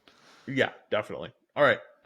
Let's keep it moving and move on into this next game. It's the Colts facing off against the Jacksonville Jaguars for this one. Currently, the Jacksonville Jaguars are 4-point favorites. Over under is at 44.5. Let's talk about this Colts team. Really sad news. No Anthony Richardson. Going to be on the IR. Going to be out for 4 weeks due to this shoulder injury. Man, killing my fantasy teams. Absolutely destroying some of them with that news. Yeah. Was not the best situation for me. Uh, but now you're going to have Gardner Minshew take back over the starting role. We saw against the Ravens, like he's gonna throw the ball quite a bit. He's gonna, I feel like we kind of talked about this when he had that 1 week start against the Ravens. It feels like he's the better thrower, so like you get a little bit more excited about the Michael Pittman spot. You get a little bit more excited about the Josh Downs spot, who had a great week last week. It feels like this might be an upgrade to the passing game. And against a Jacksonville team that, I know they won against the Bills, but we saw them get passed all over. I'm at least a little bit interested in Pittman. I'm very interested in Josh Downs at this current price tag. He did not get a bump up at all, but we saw his most effective receiving week. I think Alec Pierce jumps back into the fold. We saw the only week that he got more than 3 targets was when Gardner Minshew started, and he got 7 targets. And so I think just more passing options are going to be available here, and I think that's what you get with Gardner Minshew. Certainly do. And more importantly, maybe most importantly, is that he's just a very accurate passer Yeah. compared to Richardson. Hmm. Richardson, more of a 50% completion percentage. Gardner, closer to that 65%. So I think that this is going to be a spot where all the receiving options are in play here. You're going to get this Colts offense that is obviously mourning that, but they also get Jonathan Taylor back, who we'll talk about the running back group here soon. Um, but this is a spot where the total is solid. The environment in Jacksonville is solid. The Colts are a 4-point underdog in this matchup, which is, again, very, very solid. And I think more importantly, maybe most importantly for our conversation specific to this podcast, you get Gardner Minshew at a very, very cheap price tag on DraftKings, who could be a spot where he's a cash game consideration. On FanDuel, I don't love paying down for quarterback usually. Never really love to do that. We've done it in the past at some points where it made sense. Probably won't be doing that here because I don't think that he garners much of a rushing upside kind of situation. But uh, DraftKings definitely is where that conversation starts. And you add on the fact that this is not only Gardner Minshew getting an opportunity, but getting an opportunity to start against the team that he used to play for. Yeah, for sure. A team that he used to play for, I completely forgot about that. There's definitely upside there alone. Yeah, I think this is a really solid spot. I specifically really like Pittman this week. I think we saw him do really. He's kind of struggled over the last 2 weeks, but in that Baltimore start with Gardner Minshew, had 11 targets, and he has owned this Jacksonville team over the past 3 times he's played them. So this season, at the first week or week one when they played them, in the last 2 weeks of last season, at 19.7 FanDuel points, 19.9 FanDuel points, and 17.4 FanDuel points. One of those games, he went for 13 receptions for 130 yards and no touchdown in that game. But the other 2 games, he had touchdowns. I just think this is a really solid spot for Pittman at a pretty egregious price tag to put him at 6,500. I know it's because he struggled Yeah. the last 2 weeks, but the upside is still there. No, I think that the spot for him is fine. Pittman is in a range where you're definitely taking DJ Moore over him on DraftKings, but Yeah. the price tag for the discrepancy for Pittman and DJ Moore on FanDuel is like $1,500. So you're definitely taking him in that spot. I would say Christian Kirk's probably my lean, and we'll talk about him on the other side in the same game. Mhm. But at the same time, definitely a step up for some of these indie pass catchers, and I do think that they could potentially struggle running the ball. potentially. They're not going to run the ball as effectively as they did last week. One spot before we get to the running backs that I'm going to just bring up here is if Mo Alley Cox misses with the concussion. He didn't practice yesterday. He hasn't really been providing too much there, but it would open the door for Kylan Granson. I know that Ogletree is in the mix too, but Kylan Granson and this tight end group, Jacksonville is allowing the fourth most fantasy points to opposing tight ends, and it was a spot we attacked the last 2 weeks in London, which we haven't brought that up yet either. Jacksonville did not get a bye week. I found out that the NFL offered them a bye week after that second London game, and they did not take it for whatever reason. Interesting. So they spent 2 weeks in London. Now they're back in the States after playing on Sunday at home. Probably a little bit of a weird week for them. I don't know. How do you feel Yeah. about that spot? And then we can talk about the Indy running backs. Yeah, I don't know. It's going to be rough, man. I think, it's even more, it's going to be even tougher being there for 2 weeks and then coming back. I'm pretty sure they ended up staying in London when They they did. played their second They did. game. So We saw makes it Buffalo even struggle tougher. massively Yeah. coming in. Yeah, it was a huge win for them to stay in London, and also a big loss for Buffalo going over on Friday. That was just silly. But anyway, I think that it's going to be even tougher to get acclimated to being back home and stuff. And yeah, it's definitely a spot where they could end up coming out of the gate struggling a little bit. Makes me feel better about just Colts in general, keeping this game close, which is what you'll need to make those things work. I do think that this is a clear, I'm not touching this in fantasy until we see something clearer. Jonathan Taylor obviously comes in, gets 7 touches, doesn't look effective. Zach Moss runs and does everything, which is Hmm. like a complete slap in the face to everybody who rostered Jonathan Taylor. I was excited about that. He's the only running back to absolutely just scorch Tennessee. So I don't know how to view that necessarily, but thankfully we don't have to worry about it on this slate. I'm staying away from these running backs. I think they'll lean on them with Gardner at quarterback, but at the same time, this offense is just going to be really balanced. And so uh, theoretically and just straight football, this is you don't run on Jacksonville most often time, and so that's why I'm fading it. But teams have been successful in the passing game, and I think that is going to be fine for the guys we mentioned. But I'm staying away from both Moss and Taylor this week. Yeah, I would tend to agree. Moss, though, I think he's like the first running back in the past like 16 games who's had 100 plus rushing yards on Tennessee. Makes Absolutely sense. insane game for him. Absolutely ridiculous. All right, let's talk about this Jacksonville side. Like we said, it could be a little bit of a hangover here from London. Might be a little bit tough for this team, but let's talk about Lawrence and these weapons first. We saw Calvin Ridley get back and get involved in this passing game last week, which was very much needed after the last 3 weeks for him. 122 yards on 7 receptions. We saw Christian Kirk be a guy that got involved pretty regularly. We saw Zay Jones get a touchdown. Good stuff from this receiving core. What do we think about them this week against a Colts secondary that we have been consistently attacking? We're gonna do it again. Yeah. It's Yeah. just that simple. So you're going to have a piece of Jacksonville. I'm tempted to even say maybe 2 if you want to go that route with ETN. But it starts with Christian Kirk and Evan Engram here, who are both too cheap for the spot.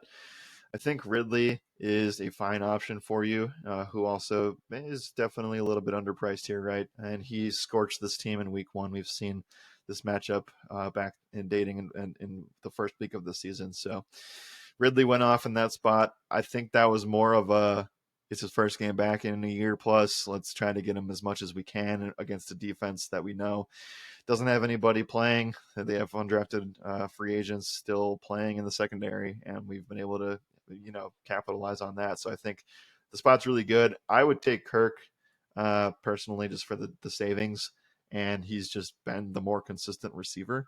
I know Ridley's going to flash and get the spots, and I'm rooting for Ridley too. I got lots of dynasty exposure to him, but for this week 6, I would say you lean on Christian Kirk for fantasy sites, and I think that my favorite one is actually going to be Evan Ingram, who will be the tight end one on the FanDuel slate. And I'm going to try to do whatever I can to get him on both sites this week. We've seen that he just torches in this matchup. I know that the week one wasn't necessarily the best here, but he's gone 4 straight games with 8 targets, and that's all you need to know. And I know he hasn't even scored a touchdown yet, which I think is coming this week. Yeah, for sure. I like the Ingram spot. 4 straight weeks with 8 targets is insane for a tight end, and he's not even really running tight end. He's more running slot receiver than anything else. But Right. he's been a stud at it, so definitely a solid spot for Ingram. Really like the Travis Etienne spot, man. I think that's the spot that I'm most intrigued in. Just the touches have been insane. We saw it Yep. last week, 30 touches overall. That's ridiculous.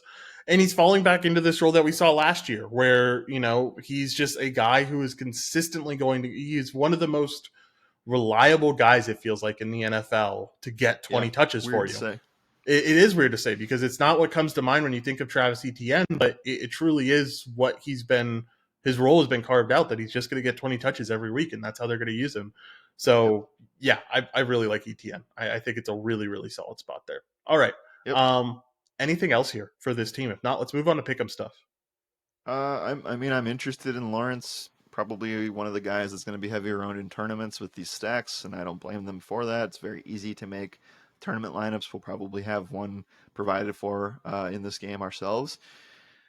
I think it's a solid spot for this is one of the games that you got to circle, and it's a Yeah, really good spot for both teams. And I think that the London coming back here does keep the Colts in play, and I think this game's going to be I wouldn't be surprised to see it because I think in week one it was Richardson playing, but they kept that game close to the whole drive until Richardson threw a game-ending pick.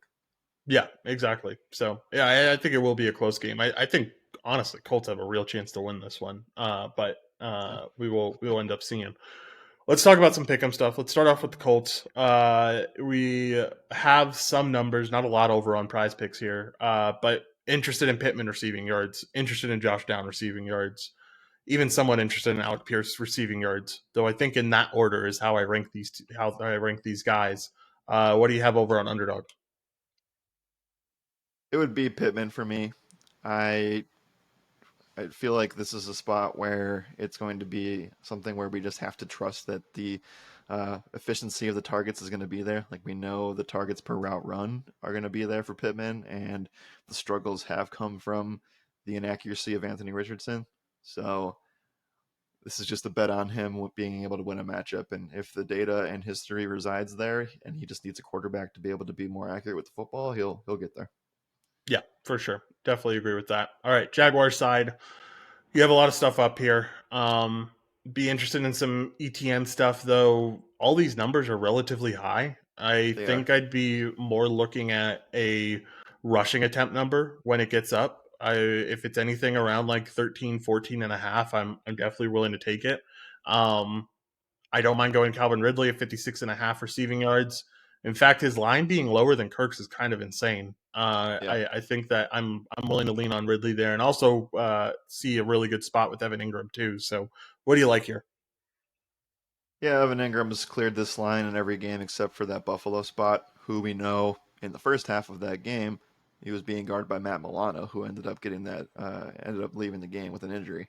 But Milano, one of the best coverage linebackers in football, so easily could see why he would fail in that spot. Buffalo does play the tight end position well, but again, like I said, he's cleared that line in every single game outside of that one. Mm-hmm. I'm also looking at come Sunday, potentially getting a Travis Etienne fantasy number, and just that's how we roll with that. So I would assume it's probably sitting around 14, 15. I'd be willing to take that. And I also think if we don't get a rushing attempt number, then I would be banking on potentially going in on a rushing receiving touchdown line as well. Yeah, for sure. I can get behind that. All right. Anything else for this game, Jared? If not, let's move on to the next one. Nope, let's go ahead. All right, let's do it. Talking about Saints and Texans up next. Saints are minus 1.5 point favorites. Over unders at 42.5. Let's talk about this Saints side first. We do have some injuries that these guys are dealing with. Olave questionable with a toe injury. That's about it. Juwan Johnson also questionable with a calf injury. Not sure how much that really plays into things. I feel like the main thing that I'm excited about here, though, is just Alvin Kamara. We already kind of alluded to it earlier on in the show, but we saw the touches look really good against the Patriots. I think they'll look really solid again. he's going to be involved in both the passing game and the running game, and that's something that I'm willing to just eat up here at 7,500. I think it's a really good price tag for a guy with pretty consistent volume throughout the season. Yeah, I mean, there's been no hesitancy in getting Kamara touches through the first 2 weeks that he's been back, and two tough matchups against running backs too, New England and Tampa. Uh, they absolutely just stomped the Patriots, though. So, I mean, I get it. That's why he got so many rushing attempts. But it is very nice to see that they just will use the crap out of him because Jamal Williams is on the IR. And does he? He's definitely out for this game, right? Yeah, I think Yes, he can. I think he can be eased back in potentially Monday, but we'll see how it goes. I don't really remember. We'll have to keep an eye on that. But the thing, what we need to know this week is that we know that they're not going to use Kendra Miller whatsoever. Uh, and okay. this is the spot where Kamara against Houston, I'm still willing to bank on the fact that Houston's rushing defense is just not all there. I Uh-huh. think that in order for the Saints to win, they're gonna just have to give Kamara 20 touches, and at this price tag, it's very strong. Yeah, I agree. Very strong. Any interest in the passing game? Because for me, it's just not there in terms of like any guy really sticking out. But I'm curious to hear your thoughts. Do you think anyone sticks out in the passing game? I mean, my hot take is that Derek Carr is just not that great. Uh, I don't think that's that hot. and not really, but he's also dealing with the shoulder, and it's just forced targets to Yeah. go short, go to Kamara. I know that, thankfully for me, like Olave was able to go through with the toe injury and still get the touchdown, but nothing stands out here for these receivers. So I think it is Kamara or bust, and we probably should just note that like this is how it's going to be the rest of the year. It's just going to be Kamara, and then you'll see spike weeks from Olave. Maybe Thomas gets a good day, but the Saints are a gross team to target. They're very defensive minded. They run the football. It's gross everywhere. It's definitely gross. That is for sure. All right. Let's talk about the other side. Let's talk about this Texans team. CJ Stroud still continues to be the best rookie in my eyes. Yeah. I think that, guy's uber talented, almost gave up that pick last week. He was like that close to getting picked off after getting tipped, but still no picks. And he is now currently, he has the longest streak as a rookie QB without getting picked off to start out his career. So he's just ultra accurate, man. I mean, this is something that like if you watch stuff, I'm a college football head. I know you are too a little bit, but less so than me. If you watched him at Ohio State, you knew this. Like you knew that like this is his upside is that he's not a great running QB. He's not, I mean, he has a good throwing arm. It's not necessarily like the best in the class though, but his best quality is that like he's uber accurate. Like it's incredible to watch. So we have a spot this week where he's going up against this Saints defense that is very tough overall. Has been very good at limiting QBs, and he's also going to be potentially missing two of his weapons. Tank Dell Yeah. currently in concussion protocol. Robert Woods did not practice with a rib injury on Wednesday. That could be a veteran thing, most likely, but we'll have to see. I'm getting interested in John Mechie, man. I mean, he's been very limited in his targets so far, but he's caught a few. And if we're going to end up getting these two guys get ruled out, I think John Mechie could be in a spot where he's just going to have to see 5+ targets. And at this price tag, I'm interested. Well, we know Noah Brown is also on the IR, so we have to keep a close eye on Robert Woods and Tank Dell this week. Woods being the veteran, not practicing Wednesday doesn't mean much until we know what he does today. The Tank Dell concussion stuff, I would say he's not going to play, considering Yeah. that it's very tough for not only the NFL's 5-step concussion protocol, but he is a rookie, and so I feel like they'll do what they can to kind of just say, let's take a step back here. With that, this is going to be the toughest spot that Stroud has seen so far. And if Nico Collins is taken out of this game by Lattimore, then I think it could be a long day. No. I'm not interested in anything on Houston, and I'll probably just sit this one out. But if you wanted to bring it back with Kamara run back, I mean, Mechie is definitely an option at this moment of the week. Yeah, for sure. Mechie seems like a very solid pay down. We'll also say you got to have some interest in Dalton Schultz. I know this is a very tough offense or defense to go up against for a tight end, but got 10 targets last week. Oh, got that touchdown late in the game.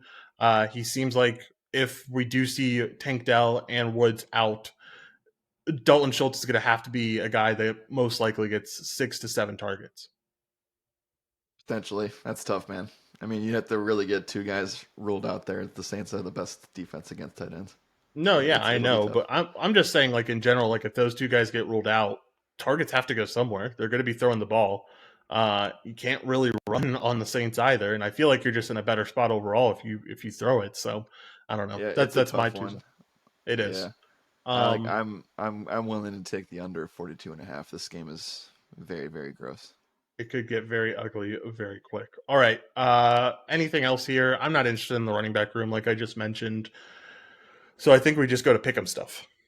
We go to pick 'em stuff. All right, let's go to pick 'em stuff. Let's talk about this. I feel like the only number I'm really going to get interested in is Alvin Kamara. And you get him at 96 and a half rushing and receiving yards. You get him at half a touchdown. I'm fine with either one of those numbers. I think both can do pretty well here. Both are fine. When it comes to what we'd be looking for and providing, because there's a difference between us saying we like plays versus what we're actually going to provide to members. I would look at Sunday morning, Saturday night, seeing Alvin Kamara with a PPR number on PrizePicks or any other DFS site. If that PPR number is under 15, you take that. Yeah, for sure. I can get behind that. All right. Anything else on this one, Jared? If not, let's move on to the next game. Nope. Let's go move on. All right. Let's move on into this next game. Biggest spread of the main slate here belongs to the Panthers taking on the Miami Dolphins at home. Currently, the Dolphins at home are 13.5 point favorites with the over-under being Yeah. at 48. Miami gets back on track after a really tough week in Buffalo against the Giants last week and looked really good all around. I will say, like, Tua made a lot of mistakes, man, and making mistakes against that Giants Yeah. defense doesn't necessarily look the best for you, but this is potentially an even easier matchup in a spot where we're going to be missing Devon Achane. He's going to IR due to this knee injury. It's really going to be interesting to see if they activate Jeff Wilson or not, because I know he's practicing and stuff, but if they don't end up activating him, it's Raheem or bust, right? I mean, this is an incredible spot. It might even be an incredible spot regardless. It's going to be an incredible spot for this offense regardless. We saw that the Lions having a spread of -9, -10, Yeah. just was completely just blown out of the water. I could see the same thing happening here. I know, yeah, you're just going to want somebody from Miami. And I thought at the start of the week, you just plug and play Raheem Mostert. I'm still probably going to be on that train, especially I think the main thing here is two site differences. DraftKings, Raheem Mostert 6,400. Like he's one of the best running back plays on the slate. And then on Yeah. FanDuel, 8,500 is a little bit tougher to get there, just because of all the guys that we've talked about. The better play on FanDuel might actually be Jeff Wilson. If we get him activated, he's 5K Yeah. there. We've seen if teams go up, if Miami goes up on a team, that RB2 and it was Devon Achane. So it is what it is there. But that guy usually ends up going off. But I do think on FanDuel specifically, we want to talk about Tua first and then go into the other weapons. Like I mentioned when we were talking about Justin Fields, this is a spot where I do think that Tua is a strong cash option. I do think that the floor is certainly there. His floor roughly around 15. Because I know that either they are blowing teams out of the water or they are losing in some weird fashion or something else happens. So I think that the floor is fine for Tua. I think Jalen Hurts has the strongest floor of the three of Fields and Tua and Hurts. But I do think you have to look at Tua as a guy that has a really strong floor here of probably 18 to 20 fantasy points, and the ceiling is close to 30. So I think he's a top 5 option this week in any format, and I think that you have to take a serious look at it. But you do need to have at least one Miami guy, maybe two in your lineups this week. It's just how you do it with the money. Yeah, and I think that's the biggest thing is like all these guys are pretty expensive, so finding a way to make it work with the money is definitely the toughest. Talk about these wide receivers. We saw Tyreek Hill have another big week. Had two really long runs, Yeah. two really long plays. We saw Waddle finally get on the board with a touchdown, but still look pretty ineffective. 5 for 10 is not necessarily what you'd want to see there. What do you think about these two wide receivers this week? I mean, Hill's almost 10K. Like, I No. don't know how excited I can necessarily get. I think he's a great tournament play, but I'm going Jamar Chase's direction. I'm probably going to end up really like. I mean, I really like Cooper Cup as well, and we'll talk about him later. Devontae. I mean, I don't know. I think that you're gonna you're gonna find spots where you really like Tyreek Hill, and maybe this week is not as much fun as we would have liked. It's again, like you're really banking on him to just go absolutely nuclear, and he's done that 3 times this season. And the 2 times that he hasn't, New England and Buffalo, one of them being a bad loss, one of them being a spot where they were able to run the ball effectively on a tough Patriots scheme that probably took Hill out of the game. I don't think there's anybody stopping Hill this weekend. It's just you need to have a spot where he has to score a touchdown and he has to get over 100 yards. And so Mhm. those are 2 things that I know feel very in the realm of possibility. If they don't, then he won't be able to hit value. Yeah, for sure. That's all that it relies upon there, and it's definitely a tough conversation when it comes down to it. Anything else with this Carolina side? If not, let's talk about the other side here. You're paying, yeah. Just one more thing on the Hill stuff because I don't think we can say much about the running back stuff until we know what's going to happen with the activations. And I think Raheem is still a fine play on DraftKings regardless. Uh, anyway, you're paying up for one wide receiver. We already talked about Chase. We're getting to the others soon. I mean, where does Hill stand there? Like Price just feels out of reach at that point. I think Chase is just the better guy to go to. I think at the end of the day, the more competitive game, I just rather lean Chase when it all comes down to it. Yeah, I tend to agree with that. And considering uh, I don't think Carolina pushes back at all here. I Yeah, just I agree. I agree for sure. Let's talk about that Carolina side now. Obviously, a very disappointing week last week for this team. We saw Bryce Young get up to 3 touchdowns, which I guess is a gold spot for them, but still ended up really struggling. I feel like just with the volume that he's getting right now, man, Adam Thielen is an animal, and I feel like you have to consider him here at least a little bit, right? As like maybe it's more of a run back option for tournament stacks, but like we saw the Giants able to get some offense going last week, and so maybe Carolina's able to get something going here. I mean, Miami has been a little bit leaky in the passing stuff, and I think that is mainly due to the fact that they are just destroying teams and then kind of letting teams pass on them. Um, yeah, like that's kind of I think that's why they're giving up the 10th most fantasy points to opposing receivers, and Steph Diggs torched them in a spot where they got shit on by Buffalo. So I think Thielen's fine. I think that if you've been riding Adam Thielen like we have all season, you're really happy with where your season's been because your results have probably been very, very good on FanDuel and DraftKings with him or any of the props that you've taken. I just feel like this is the week to get off of it in cash. And I actually didn't even see where his price tag was on DraftKings. So that's where I'd be looking. 59. Oh, well, that's too low. Um, Yeah. I still feel like you'd be leaning DJ Moore's direction, Michael Pittman, but it is very fun if you wanted to go Thielen on DK. FanDuel, he's out of play at 7,400. Yeah, for sure. I can agree with that. Is there anything else here? I No, don't think I think Thielen's no. the only guy. All If you right. find out that Sanders is out, you're still not playing Chuba Hubbard. Yeah, for sure. All right. Let's move on to pick'em stuff. Let's talk about the Dolphins first. You get Tyreek Hill at 85.5 receiving yards. No running back numbers up yet. That's a number that I'm looking for. I'm looking to see what Raheem and Jeff Wilson end up getting lined at. And that'll kind of make my decisions on pick'em stuff for this Dolphins team. What about for you? Same. Have no interest really. I don't know. A Bryce Young interception number if it pops up. Uh, Thielen receiving feels like it's a solid play. 56 and a Mm-hmm. half. I'd rather take that than play him on FanDuel for sure. Yeah, definitely. 57.5 over on prize picks, but still a very, very solid number. All right. Anything else here, Jared? If not, let's we move into the afternoon slate. Yeah, we really just got to see what those rushing numbers look like when we get more news on this. And This Miami team is one of the most important teams to get right. We said the spread was high, but they do have the highest team total of the slate at 30.5, and that's actually the highest team total of the entire week, along with Buffalo, who plays Sunday night. Yeah, for sure. All right. Next game up is going to be the Patriots taking on the Raiders here.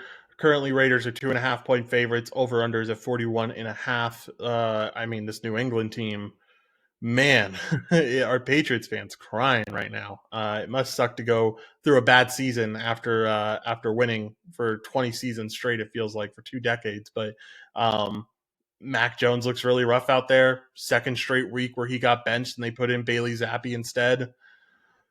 Uh, I just don't think you can trust a single thing on this New England offense. Ramondre looks pretty awful out there, to be honest. Like I don't know. Maybe things look better this week against the Raiders, but I'm just not holding out hope, man. I think that I guess if there's anything I would be willing to go to, it's Ramondre. It's such a cheap price tag, but again, it's just rough. You don't want to like this spot, but we know that this game's going to stay close.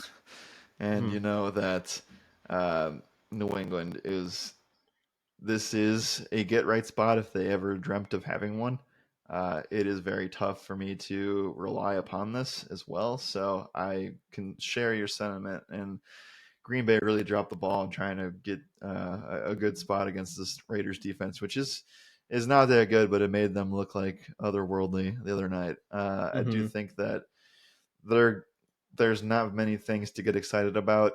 I don't have any interest in playing any of the running backs here. Ramondre has really let me down this season. Really thought that he was going to be a top 10 running back overall, but he's just completely disappeared this year.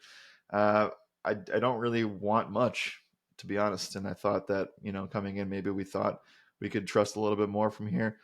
We should note that Juju Smith Schuster is probably not going to play in this game. So Devontae Parker would come into a spot. And if Demario Douglas also misses with a concussion, then you're really looking at Kendrick Bourne and Devontae Parker in the secondary for those receivers. But other than that, man, it's really gross all the way around. Very, very gross all the way around.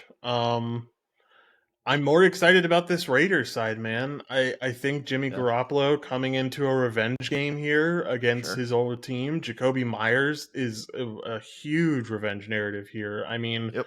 they very much said like we are not going to be willing to pay you this money, and then went and paid Juju Smith Schuster this money.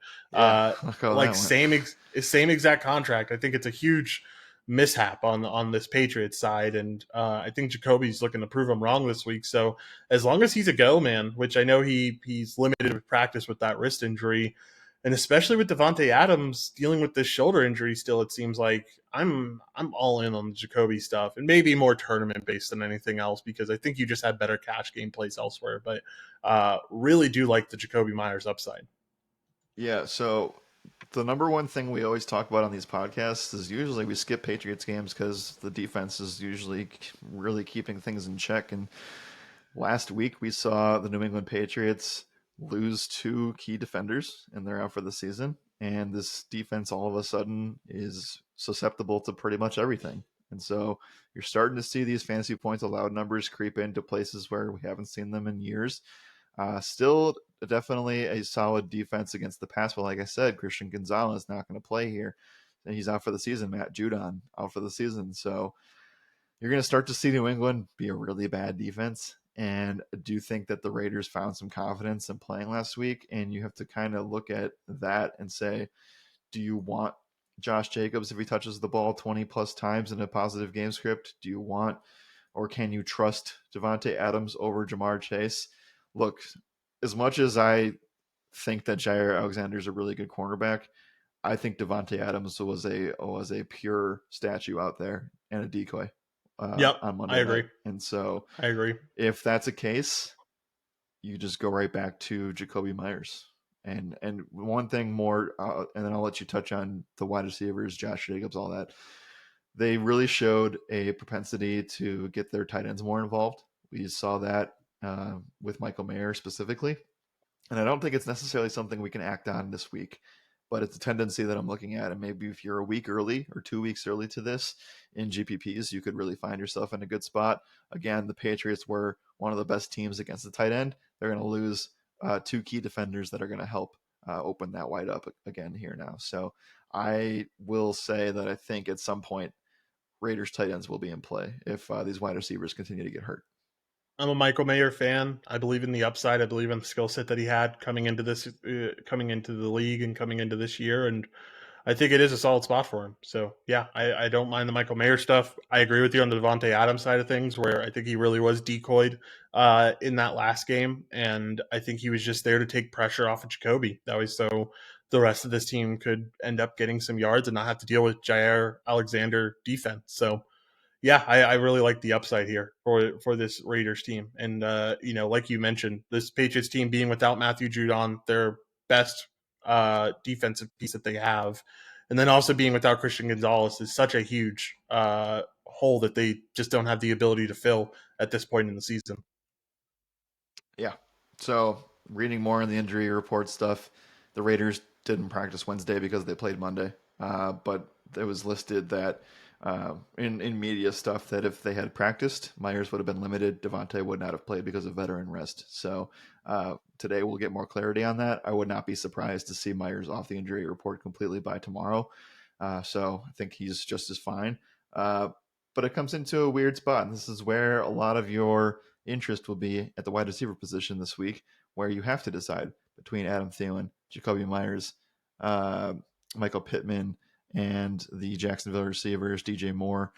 That's a huge section of wide receivers on DraftKings, on FanDuel. It is very clearly Jordan Addison, Drake London, and then the Michael Pittman versus this spot here for Jacoby. So you have a lot of guys in the mid sixes, and I think that's where you kind of use your two remaining wide receiver spots after you pay up for that third one. So you got to pick two of your favorites there.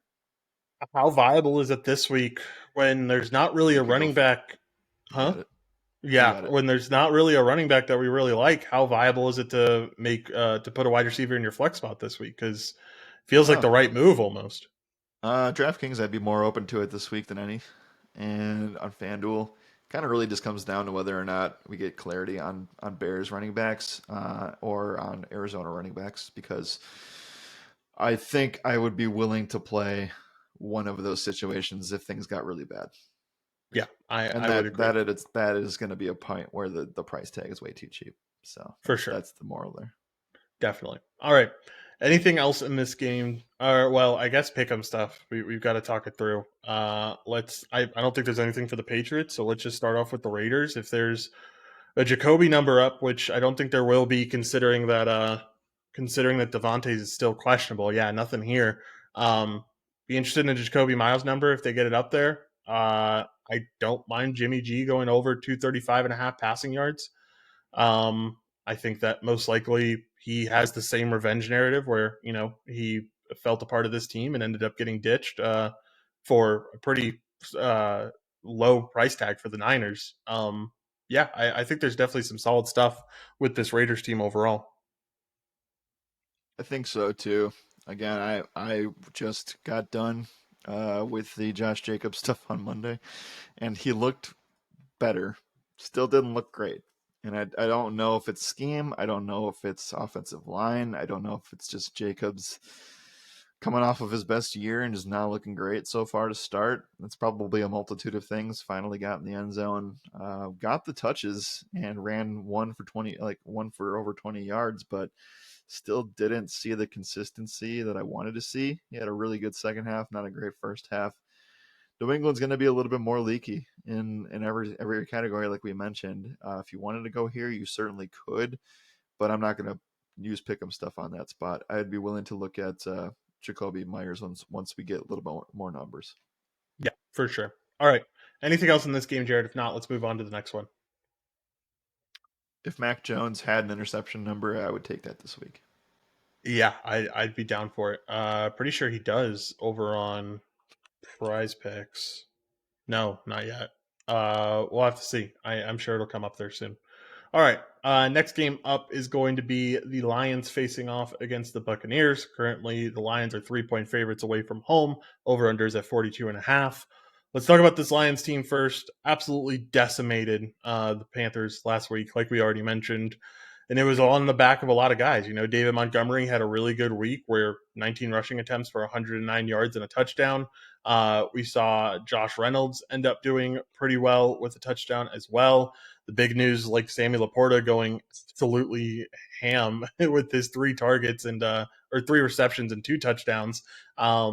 This is some exciting stuff for Detroit. This offense is clearly humming, but now you come into a spot facing off against Tampa Bay, and it could end up being tough. So, what do you think about this Detroit offense coming into Tampa Bay this week?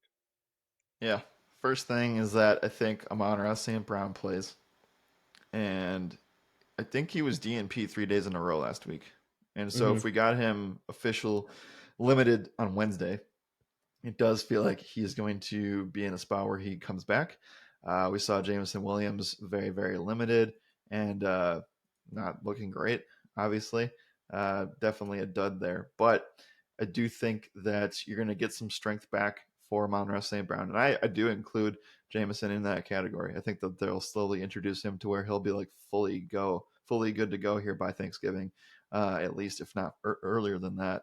Laporta definitely going to be a strong candidate for GPPs again, but it does take the life out of the Khalif Raymond and Josh Reynolds plays, especially with the price tags that they're at now. So you're not probably touching anything here from the Detroit pass catchers in cash. Uh, but the question comes down to what you do with Jahmyr Gibbs, and we know did not.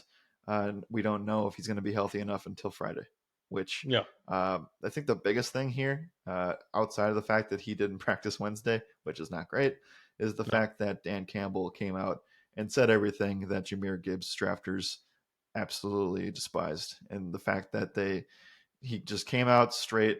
And again, hindsight's 2020, but we're also probably smart enough to remember that they did the same thing last year with Jamal Williams and DeAndre Swift.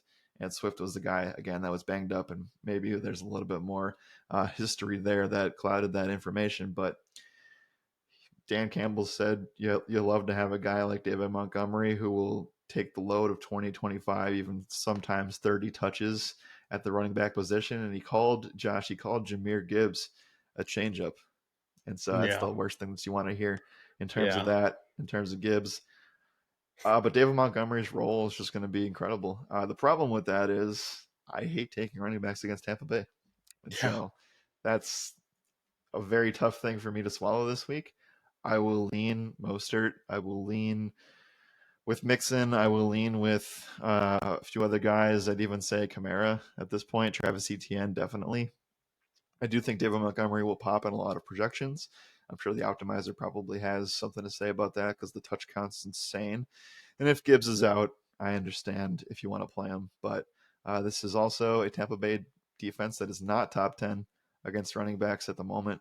So maybe things are a little bit ending a little bit there. Maybe it's just a fact of like the Lions' offensive line and scheme is just so catered towards Montgomery being successful. yeah. It likes Montgomery. It typically likes these bell cow running backs, and if it can guarantee Yeah. rushing attempts like it can for Monty, then it's gonna like them overall in their numbers. Yep. I like Montgomery too, man. I mean, all the quotes that we got from Campbell, everything you said. He also said something along the lines of Montgomery's a bell cow, and so if that's Yes. gonna be the case, man, then Yes. it's just hard to fade. Regardless of defense. At the end of the day, like the most important thing is touches for a running back. You're paying a pretty high price tag, so I'm not sure that he's necessarily cash game viable. But like, if he's going to get 20 touches every game, I'm interested. You have to be. You have to be. I don't disagree with any of it. You could see Montgomery sitting at 9K very soon. Again, tough spot for me to really swallow that. I think right now he's, what would you say, point per dollar on FanDuel. He's got to be a top five. It's kind of rough to put him anywhere top three. Yeah, I would agree with the top five. I think he's better than. I think he's better than Bijan. I think he's better than Zach Moss. I don't know. I think he's better than Kenneth Walker. Um, I'm not sure if I can put him higher than Raheem, Kyron Williams, Travis Etienne, Alvin Kamara. Point per dollar wise, I think he's below those guys. And I think It's I tough. mean, like the really tough question is like him or Joe Mixon. Like I don't know where to go with that. Oh, Well, I think on FanDuel it's mixing because of the price. Yeah, Um, I guess I mean point per dollar wise, like scoring. sure. I don't know who wins Well, I that. mean, to score a touchdown, I think Montgomery is one of the best bets of the slate. I'm Uh, sure it's not easy to Raheem get. Mostert definitely in that category. And so Yeah, if you think that, I mean, I would say anytime touchdowns on Bet Online for Montgomery is probably like minus 167. yeah. I'm about to go look right now. If you I give me a moment, but yeah, I'm sure it's pretty Yeah, I juiced. mean, I don't know. I This is again, it's a spot where I wish we had more news about other running backs. If we had a spot where, let's say, we'll talk about, like, let's just say we know which Arizona guy is going to have the workload, which is cloudy, and the Chicago stuff, like two guys get ruled out, then you could see gravitation to David Montgomery. And obviously, the most important thing out of all of this is Jameer Gibbs being out. But you could say that if Amon Ra is in, that's even better for Montgomery because of the amount of times they'll hit the red zone. Yeah, for sure.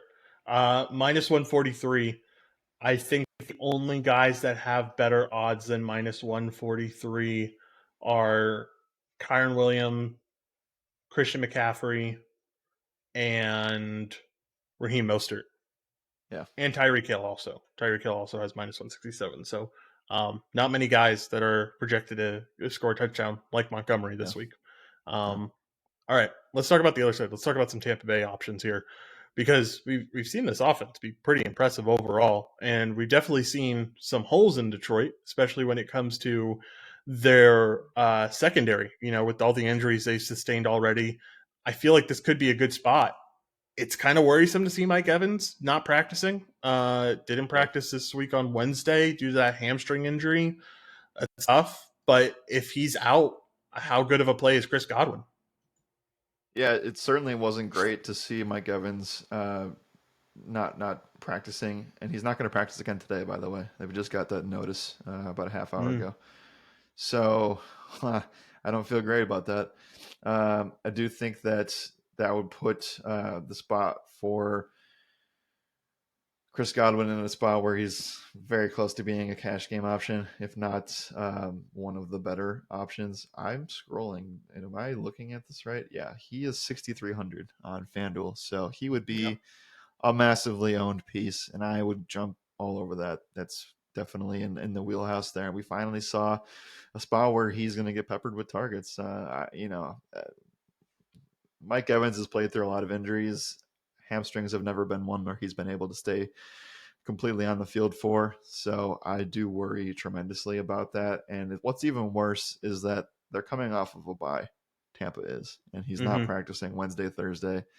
I don't think Mike Evans at this moment plays, but again, things can happen, things can change.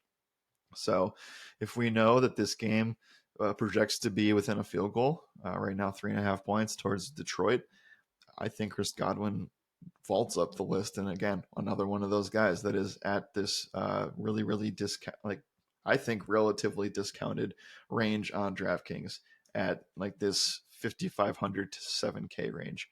That's very, very enticing. He's 6,900 on DK, so you do get the value on FanDuel. Uh, but yeah, I think that range is going to be really important to get right this week. Yeah, for sure. I definitely agree there. All right. One last thing, just so we can kind of keep the listeners at bay here. Drake London, Chris Godwin, or KJ Osborne on FanDuel. Oh my goodness. I lean.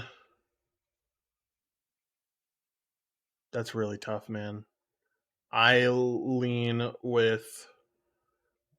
I think Godwin ever so slightly. I don't know. Eileen It's Godwin. If Mike Evans is out, you go Godwin. yeah. Um. But you also have Pittman and Kirk in the same range, 200 above them, Yeah. I mean, like Pittman. Man, I think and Jordan that Addison. is. It is so. I think Addison's number one at the end of Yeah, the day between all these guys. I think your really tough question is finding out number two, and that's why it feels like number three being in your flex spot could be really, really viable this weekend. Um, sure. yeah. Okay. Anything else here? If not, let's talk about pick'em stuff. No. But again, the conversation keeps going back to like, this is why paying down at quarterback is kind of important. Yeah, for sure, definitely. Nothing up for the Lions. Too many injuries. They don't know what's happening there. So all I see is Aiden Hutchinson sacks. So let's talk about the Buck side of things, and not much up here either. Surprised they have an Evans line up and not a Godwin line up, but just Baker Mayfield passing yards, Rashad White rushing yards. That's it. I think it's a stay away spot until we get more numbers. You stay away. I'm not. I'm fading this game with the news that we don't have right now. Yeah, for sure. All right. Next game up is going to be the Cardinals facing off against the Rams. Currently, the Rams are 7-point favorites. Over-unders at 48.5. This looks like it could potentially be a little bit of a shootout. I know Cardinals definitely let down last week, more so in the second half than the first half. I think they did a really good job of keeping things close for a really long time. And I think they could keep things relatively close here, at least close enough to where Stafford's throwing the ball a lot. And that gets really exciting because we saw Stafford last week throw the ball. Reuniting with Cooper Kupp was a big deal. Got 12 targets, 8 receptions, 118 yards. Looked like the Cooper Kupp of old. Looked really solid. So, what do we think about this Rams offense, and how viable are they for another team that we could target their passing game? Yeah, this game is fun. It's one of the more fun games on the slate, and I think any team involving Arizona needs to be heavily considered. You will find a lot of gravitation to this game because I think people look at the Miami Dolphins Panthers game with the same total as a spot where Miami just completely takes over, and I don't disagree with that. There's at least some pushback here for these Cardinals to score in places where we normally don't think that they would, and I think that this being an NFC West matchup is also going to play a factor into this too. Not sure how much of a home field advantage this really is in LA. We never, talk about that enough. Usually it ends up being a neutral site. So I'd be curious to find ways to get there. Biggest thing for the Cardinals this week is who the RB1 is. Obviously, everybody thought it would be DeMarcado, and the Cardinals depth chart says otherwise, where, that hit the streets yesterday with Keontae Ingram, who has been the guy who's been the RB2 when James Conner goes down, James Conner on the IR. I don't know what to do with this. Right now, projections everywhere, including ours, say that it's a stay away until we have more news. But if we find out that one of these guys is in a good role, the price tags are really, really cheap, and it's very risky. So I'm not sure how to approach the wide receiver or the running backs right now. But it's very clear that you can still take a heavy look at some Marquise Brown shares, as well as some Zach Ertz stuff, who's probably going to be the second known tight end that's not named Evan Ingram. So I don't know. I don't really know what to do with with anybody on the running back group for Arizona at the moment. Do you have a lean there at this time? Watching the game last week, I feel like DeMarcado's going to be the guy. Like, I know he's Well, technically RB Keontae two. Ingram didn't play at all. Oh, I know, but like I just don't trust it, man. They've had chances to go to Keontae Ingram, and he has been horrific in that RB2 spot. Like, when James Conner got hurt last year, here's what Keontae Ingram ended up doing. Didn't play in one of the games. It was Eno Benjamin and Daryl Williams getting the majority of the touches. Didn't play in another game or no, he did 3 rushing attempts for 5 yards. This was without James Conner, and Corey Clement ended up getting the majority of the touches here at 8. Yeah. Here's another game, went 9 for 14 with 1 touchdown. Benjamin was the main carrier with 12 attempts and 92 yards. And then this last one, he ended up going 3 for 7. And Benjamin went 15 for 37. So they trusted Benjamin over him. They trusted Corey Clement over him. Uh, they've never really let Keontae be the guy. And Demicardo did not play bad last week. Like, I thought he looked like a pretty talented rusher. So, like, I know that's what the depth chart said. I don't believe it. I'm willing to hold out hope that Demicardo is going to be the guy here. It could be a split backfield that just isn't that interesting, but I'm not buying into the Keontae Ingram RB1 touches. And I hope the rest of the industry does, because I think it's a mistake. Man, knowing what if we knew the situation surrounding this, we won't know today. So this is a We won't know spot before where Sunday. probably not. But it could be like a Schefter 1:30 in the morning bomb Yeah. potentially. Um, Ingram could get ruled out too. We don't really know that yet. Yeah. Because the neck, I mean, he's expected to play, sure, but that doesn't mean anything at this point of the week. So the neck thing could hold him out here. I don't really know what to do, and we know that RB2 spots for the Cardinals have not panned out that great since James Conner has been there and gotten hurt. So I don't really know what to do. I wish we did, because if we did, then I would say you have to play the guy at the flex spot for the Cardinals, because the price tag is just too cheap. So Yeah. I don't really know what else to do at this moment, other than just say and be that guy and say that we can't touch it until we know more. But that's what we have to do right now. Yeah, for sure. Definitely can't touch it until we know more. Is there anyone you're willing to spend up on for this Cardinals offense? Like we've talked about so many spots we like. Um, it's just hard to buy into anyone here at these price tags. Is Kieran Williams someone that like is a potential running back option for you in cash? Yeah, I think he is. I do think that him being like a home favored running back with the inside the five work is very strong. And kind of like what we saw from who did I say this about? Oh, ARSB, David Montgomery. Cooper Cup being in helps this offense move the ball tremendously.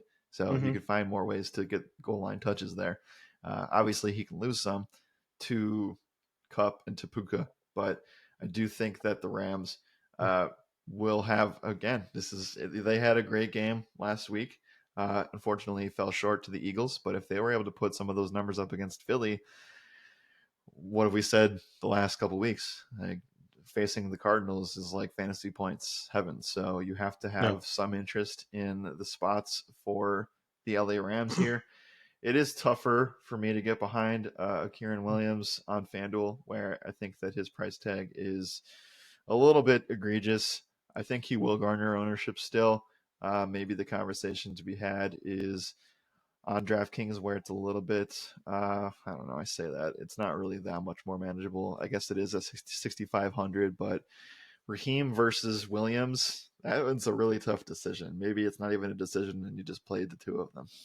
Yeah, definitely. Definitely a chance for that. I really like Cooper Cup here, man. I mean, we just saw Yeah. what Jamar Chase did to this team. I'm not saying it's going to be exactly the same, but I think it's very possible you have 100 yards with 2 touchdowns from him and 9 receptions or something along those lines. So, really like the Cooper Cup spot for sure. Yeah. Anything else here in this game? If not, let's talk about pick'em stuff. If Chase wasn't around, I would say Cup is the cash game guy. Yeah, I would agree with that for sure. Let's talk about Rams here. Cooper Cup, 86.5 receiving yards. That's a very high line. I don't know if I'm willing to Yes. touch that. But Kieran Williams, a half a pass rush receiving touchdown. Like you mentioned, home favorite, high total. I like the spot for Kieran Williams to get that half a touchdown. Yeah, I do too. I would say he's probably lower on my list compared to Montgomery, but he's certainly up there in terms For of sure. guys that can score touchdowns this week. The Arizona Cardinals allowing the fourth most fantasy points to opposing running backs. Yeah, definitely. Anything else in this Well, game? Anything on Arizona yeah. side? Uh, Marquise Brown. Otherwise, I don't really Questionable have with an much illness right interest. now. Did not Oh, practice yesterday. that's fun. Yeah. Uh, So something to keep an eye on. one last thing just on this game in total, and then we can move on here. I'm potentially looking at what Matthew Stafford teams could do for you. I know that it's not the greatest because he can't run football, and I know that his floor is not necessarily the most desirable thing. But he's $6,100 on DraftKings, and you wouldn't necessarily have to go down to Gardner Minshew at 5K to make a really competitive cash game team. Well, let's just keep an eye on Matthew Stafford being in some cash builds this week. I like that. I like that a lot. Also, last thing, and we can move on. Talked about liking David Montgomery over Kyron Williams for a half a touchdown. I think I disagree. I think I link Kyron Williams at the end of the day. Okay. Minus 251, Jared, over on Bet Online to have a touchdown That's this pretty week. bullish. That's crazy high. I'll lean with Bet Online here, man. He has the highest odds to score a touchdown out of any player on the slate All right. so far. I think a few of these games are off the board because of injuries and stuff, but minus 251 is insane. But you're getting great value on prize picks for that. To get a half a touchdown, I mean, these are supposed to be like what, minus 130, I think, is like Yeah, around minus roughly. 135.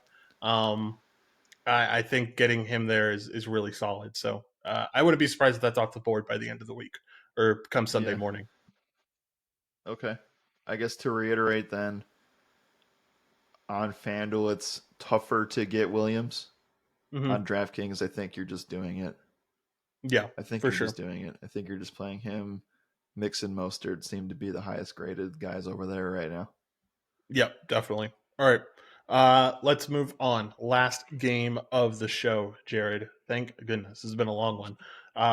Last game up is going to be the Eagles taking on the Jets. Currently, Eagles 7-point favorites on the road here. Over under is at 41. Let's talk about this Eagles team.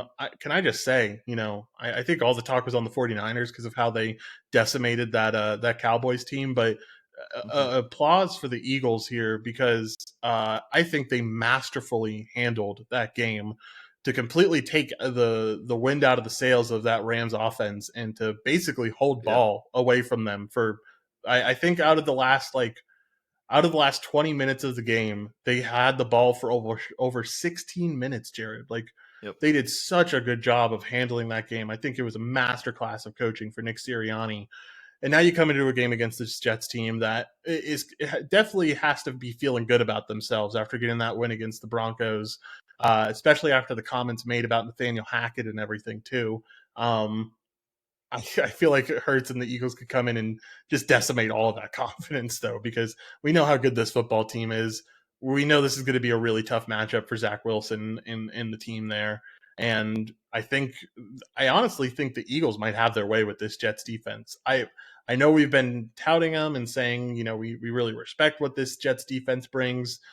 I don't buy it after 5 weeks, man. I just don't see it yet. I think they make a lot of mistakes. I think that secondary is a little bit rougher than people expected, and I think that front seven is what's making a lot of mistakes in the running game right now. Um, I really like DeAndre Swift here. I think a lot of people will be focusing on these pay up running backs at the running back position and on guys like Alvin Kamara and Bijan Robinson. And I think Swift could sneakily go under the radar and have a pretty big game here against this Jets team. So I like Swift. I like the floor he's provided over the last 4 weeks too. Um, I Yeah. like the team overall. I give me the Eagles to cover the 7 points on the road. It's a tough. I know it's a tough sell sometimes, but I really like the upside that they bring. They covered that number with ease last week, and like you said, I mean, if they are able to run the ball and keep the ball out of opponents' hands, I think it'd be a really solid effort. I know Zach Wilson definitely played.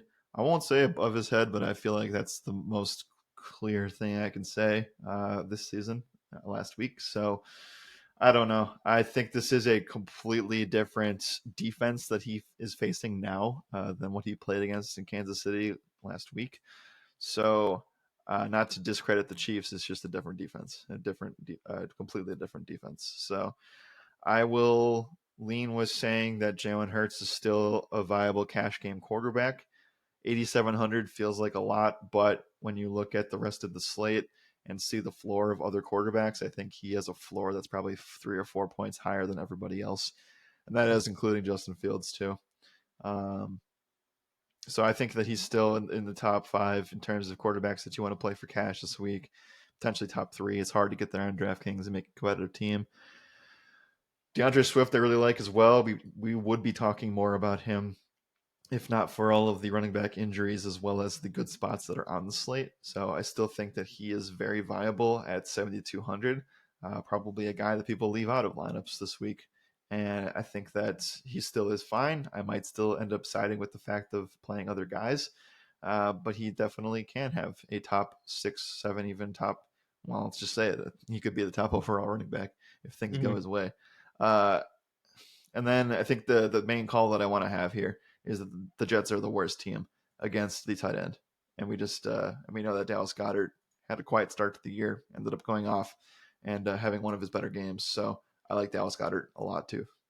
Yeah, especially with AJ Brown's going to get sauce defense, and this Yeah, secondary. has been really good at limiting wide receivers. I think this could be another big Dallas Goedert game for sure. Um, let's talk about the other side. I think I find it really funny. I was laughing to myself a little bit when you said Zach Wilson played over his head. It's crazy that we're saying he played over his head and he had 199 passing yards and Yeah. 2 fumbles as well. Was it, I understand what you're saying. I would agree with you actually that he played over his head, but playing over his head at that level is insane. Um, I will say that like there has to be Eagles kind of fall victim to what the Dolphins are falling victim to where they go up by so much, they're letting these teams kind of pass once they're up by a lot because they're going to throw the ball and they don't want to give anything up big, so they're giving up everything underneath. And with that, I think that Garrett Wilson could potentially be someone that gets another like 14 target game again, like just a lot of targets his way. I think Lazard, same thing. Um, I don't think it's anything I'm willing to play for DFS, but I think Tyler Conklin is in a pretty solid spot considering he's getting pretty solid targets over the last 4 weeks too. So I don't know. There's definitely some upside to this Jets passing offense. It's nothing that I'm taking in DFS, but Yeah. maybe the props look a little bit better. Sure.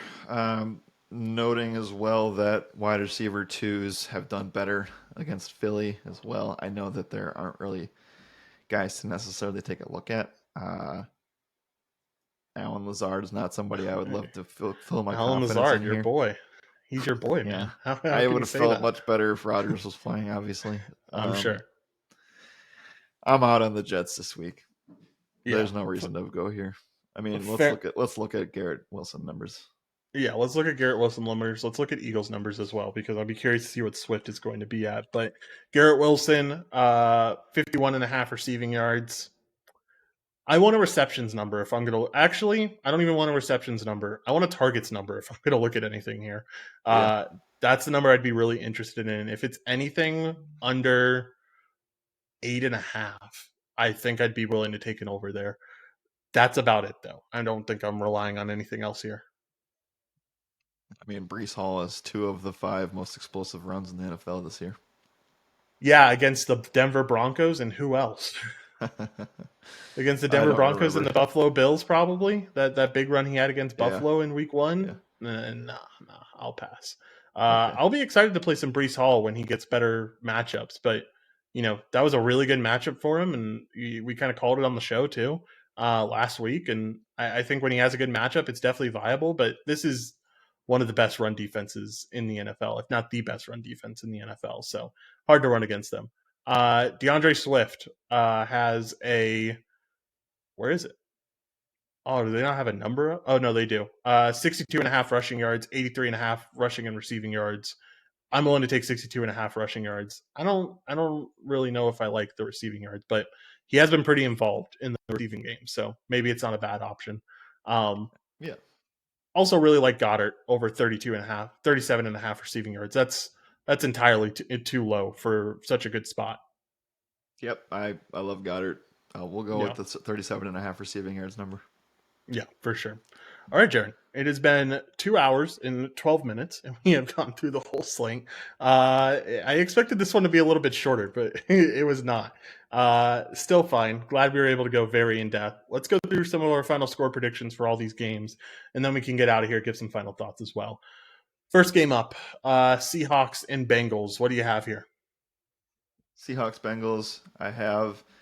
Uh, you know, I have I have a take for this one. I think that I'm a little bit worried, but just to be, I guess probably going to be a little different from you, maybe. I don't know, but I'm not willing to say that the Bengals are all the way back yet. I think there are some concerns, and going up against a team like Seattle who just had a bye week. I know that the 1 p.m. West to East was a take we had earlier, and so that still is concerning. But give me the Seattle Seahawks to win with a game-winning field goal. I will say the score will be 27-24. Seahawks win. I like that a lot. I like it being very close. I'm leaning Bengals here. I think the West Coast travel. I think Joe Burrow is starting to get back to old Joe Burrow, and I think this is a solid spot for them. I think it's right before the bye week too. I might be wrong about that, but they might be heading into the bye week after this.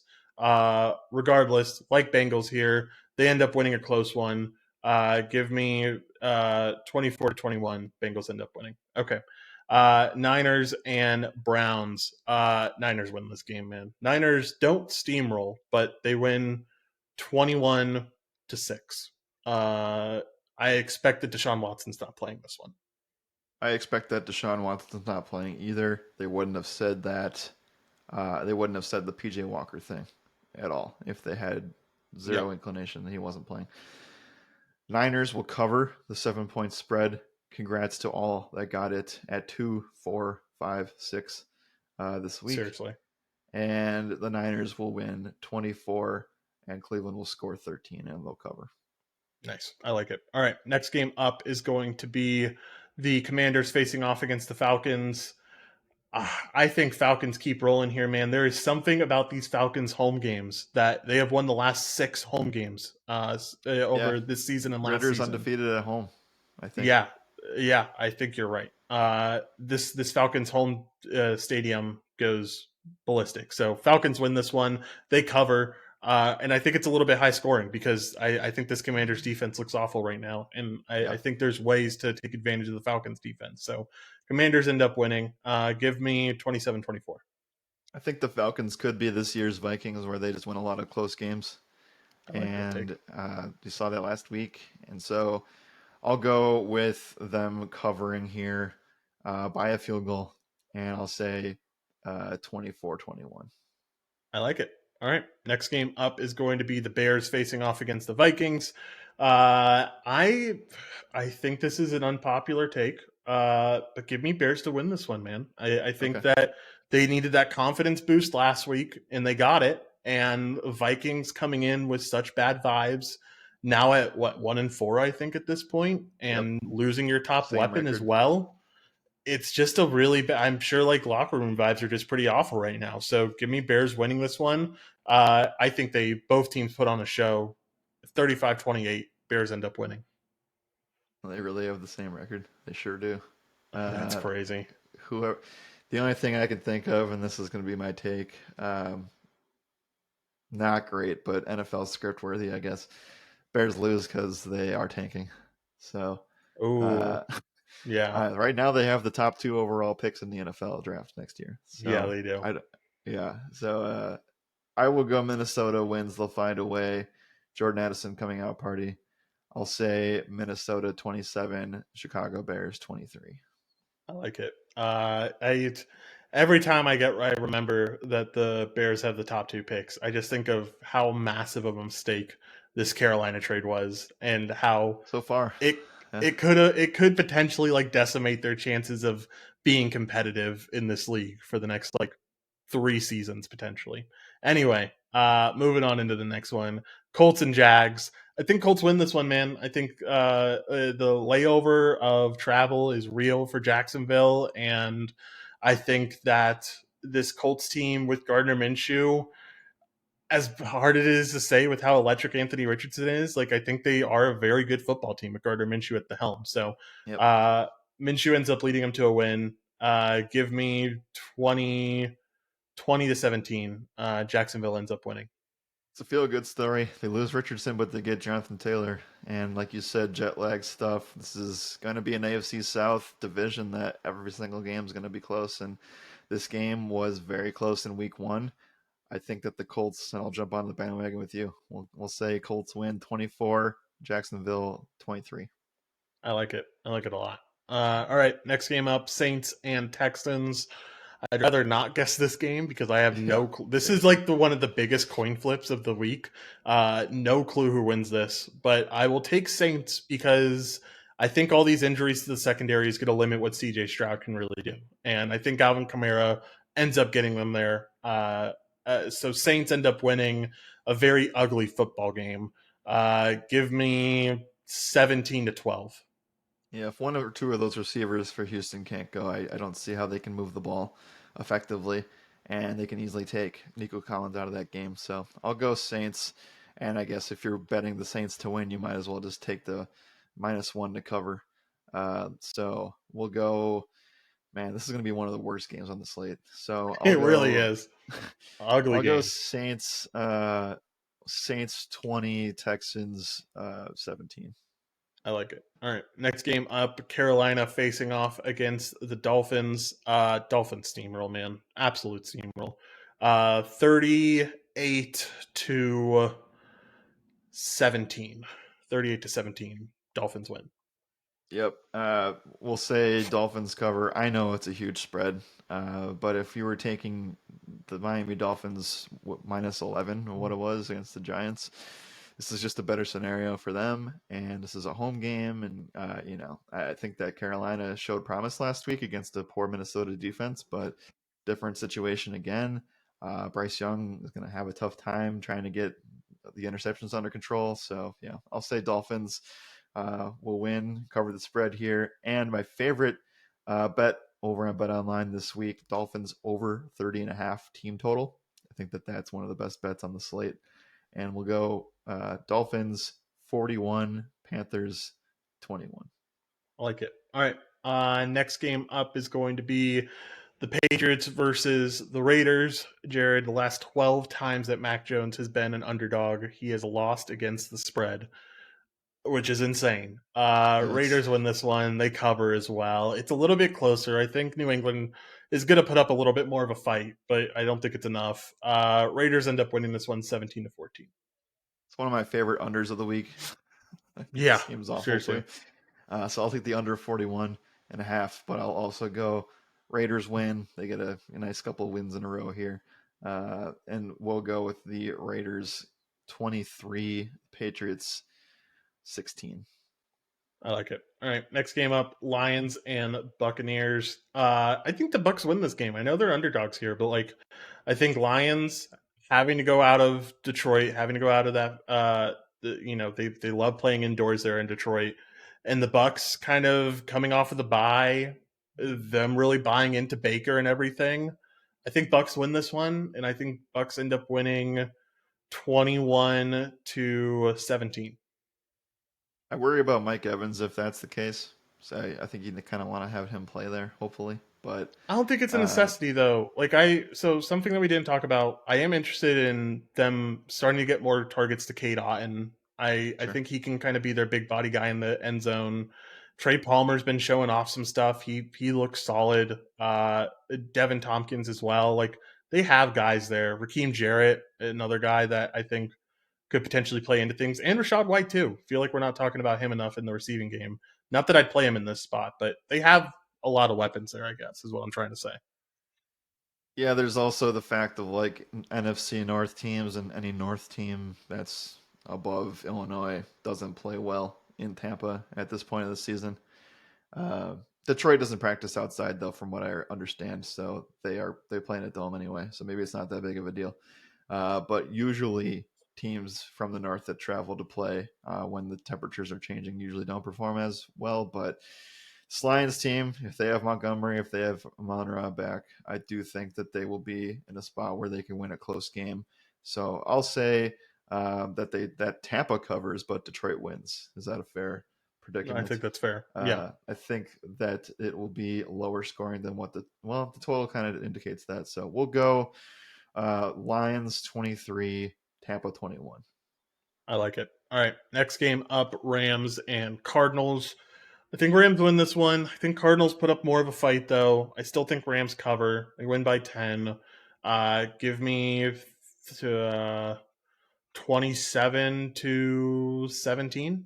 Rams end up winning. I think the Cardinals. I can't even say that confidently.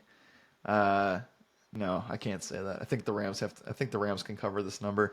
If anything, it'll be a backdoor, and that'll really, really hurt. But yeah, I think that the Rams have what it takes, and surprisingly, look, they're going to be fight. I think they fight for a playoff spot as the weeks and months move on here. So we'll go Rams. Win by They'll win by 8, and I think that'll be 28 to 20 final score. I'm changing my guess because I think this goes over 31 to 20 is what it is. Still covers, but I think this is a pretty offensive game when it's all said and done. All right, last game up: Eagles and Jets. Like I said, I think Eagles completely take the sail out of the Jets, or wind out of the Jets sails here, and I think Eagles end up winning this one big. I think they control time, so I don't think it's that high scoring. Give me 28-10. Eagles end up winning. Yeah, this will be a red zone game where everybody's watching Cardinals, Rams, Lions, Bucks. Uh, Mm-hmm. Yeah, uh, I think this game will be pretty out of control, or in hand, I should say, for the Eagles. I do also think that they cover, uh, and I think that'll be pretty convincing. So I'll go Eagles 28, Jets 17. I like it. I like it a lot. All right, man. We are to the end of the show. Jared, give me your final thoughts here. Last week was the toughest construction week so far. Considering that it's Thursday, I think that this week is a little bit clearer. But I think the more like if I had to put like if we're titling chapters of a book, let's say, and we had to title this week, I would say this is the week of the 6K receiver because you're going to have to be in a spot where you can only roster three of them, and we know we like Jamar Chase a lot. Tyreek Hill is super expensive, but he is a phenomenal play. Cooper Cup's awesome. But there's like a good 5 to 7 wide receivers that are in elite spots that are in this range on FanDuel. And I think on DraftKings, to put that in perspective, it's like the mid fives to the mid sixes. And so you have to get those spots right. And we keep saying it time in and time out. You might not have to play three running backs this week. And if we do, then we do. But it could be a really good week in tournaments to play four of those guys. So that's what I'm saying. I'm sticking to it. You got to get those mid 6K receivers right. Yeah, man, getting wide receiver right is going to be name of the game. I think at the end of the day, I think if you don't get them right, you'll lose. If you do get them right, you'll win, and that's what it comes down to. So, I have a pretty good confidence that we'll be able to get them right, and it's going to be a good week. So let's do exactly that. Thursday night football tonight, and then we'll have normal content out throughout the weekend. So make sure to keep an eye out for everything, including articles, lineups, GPP stuff, all that jazz. But that is it. Thank you all for listening. And as always, my name is Joshua Riemer. Good night and good skill.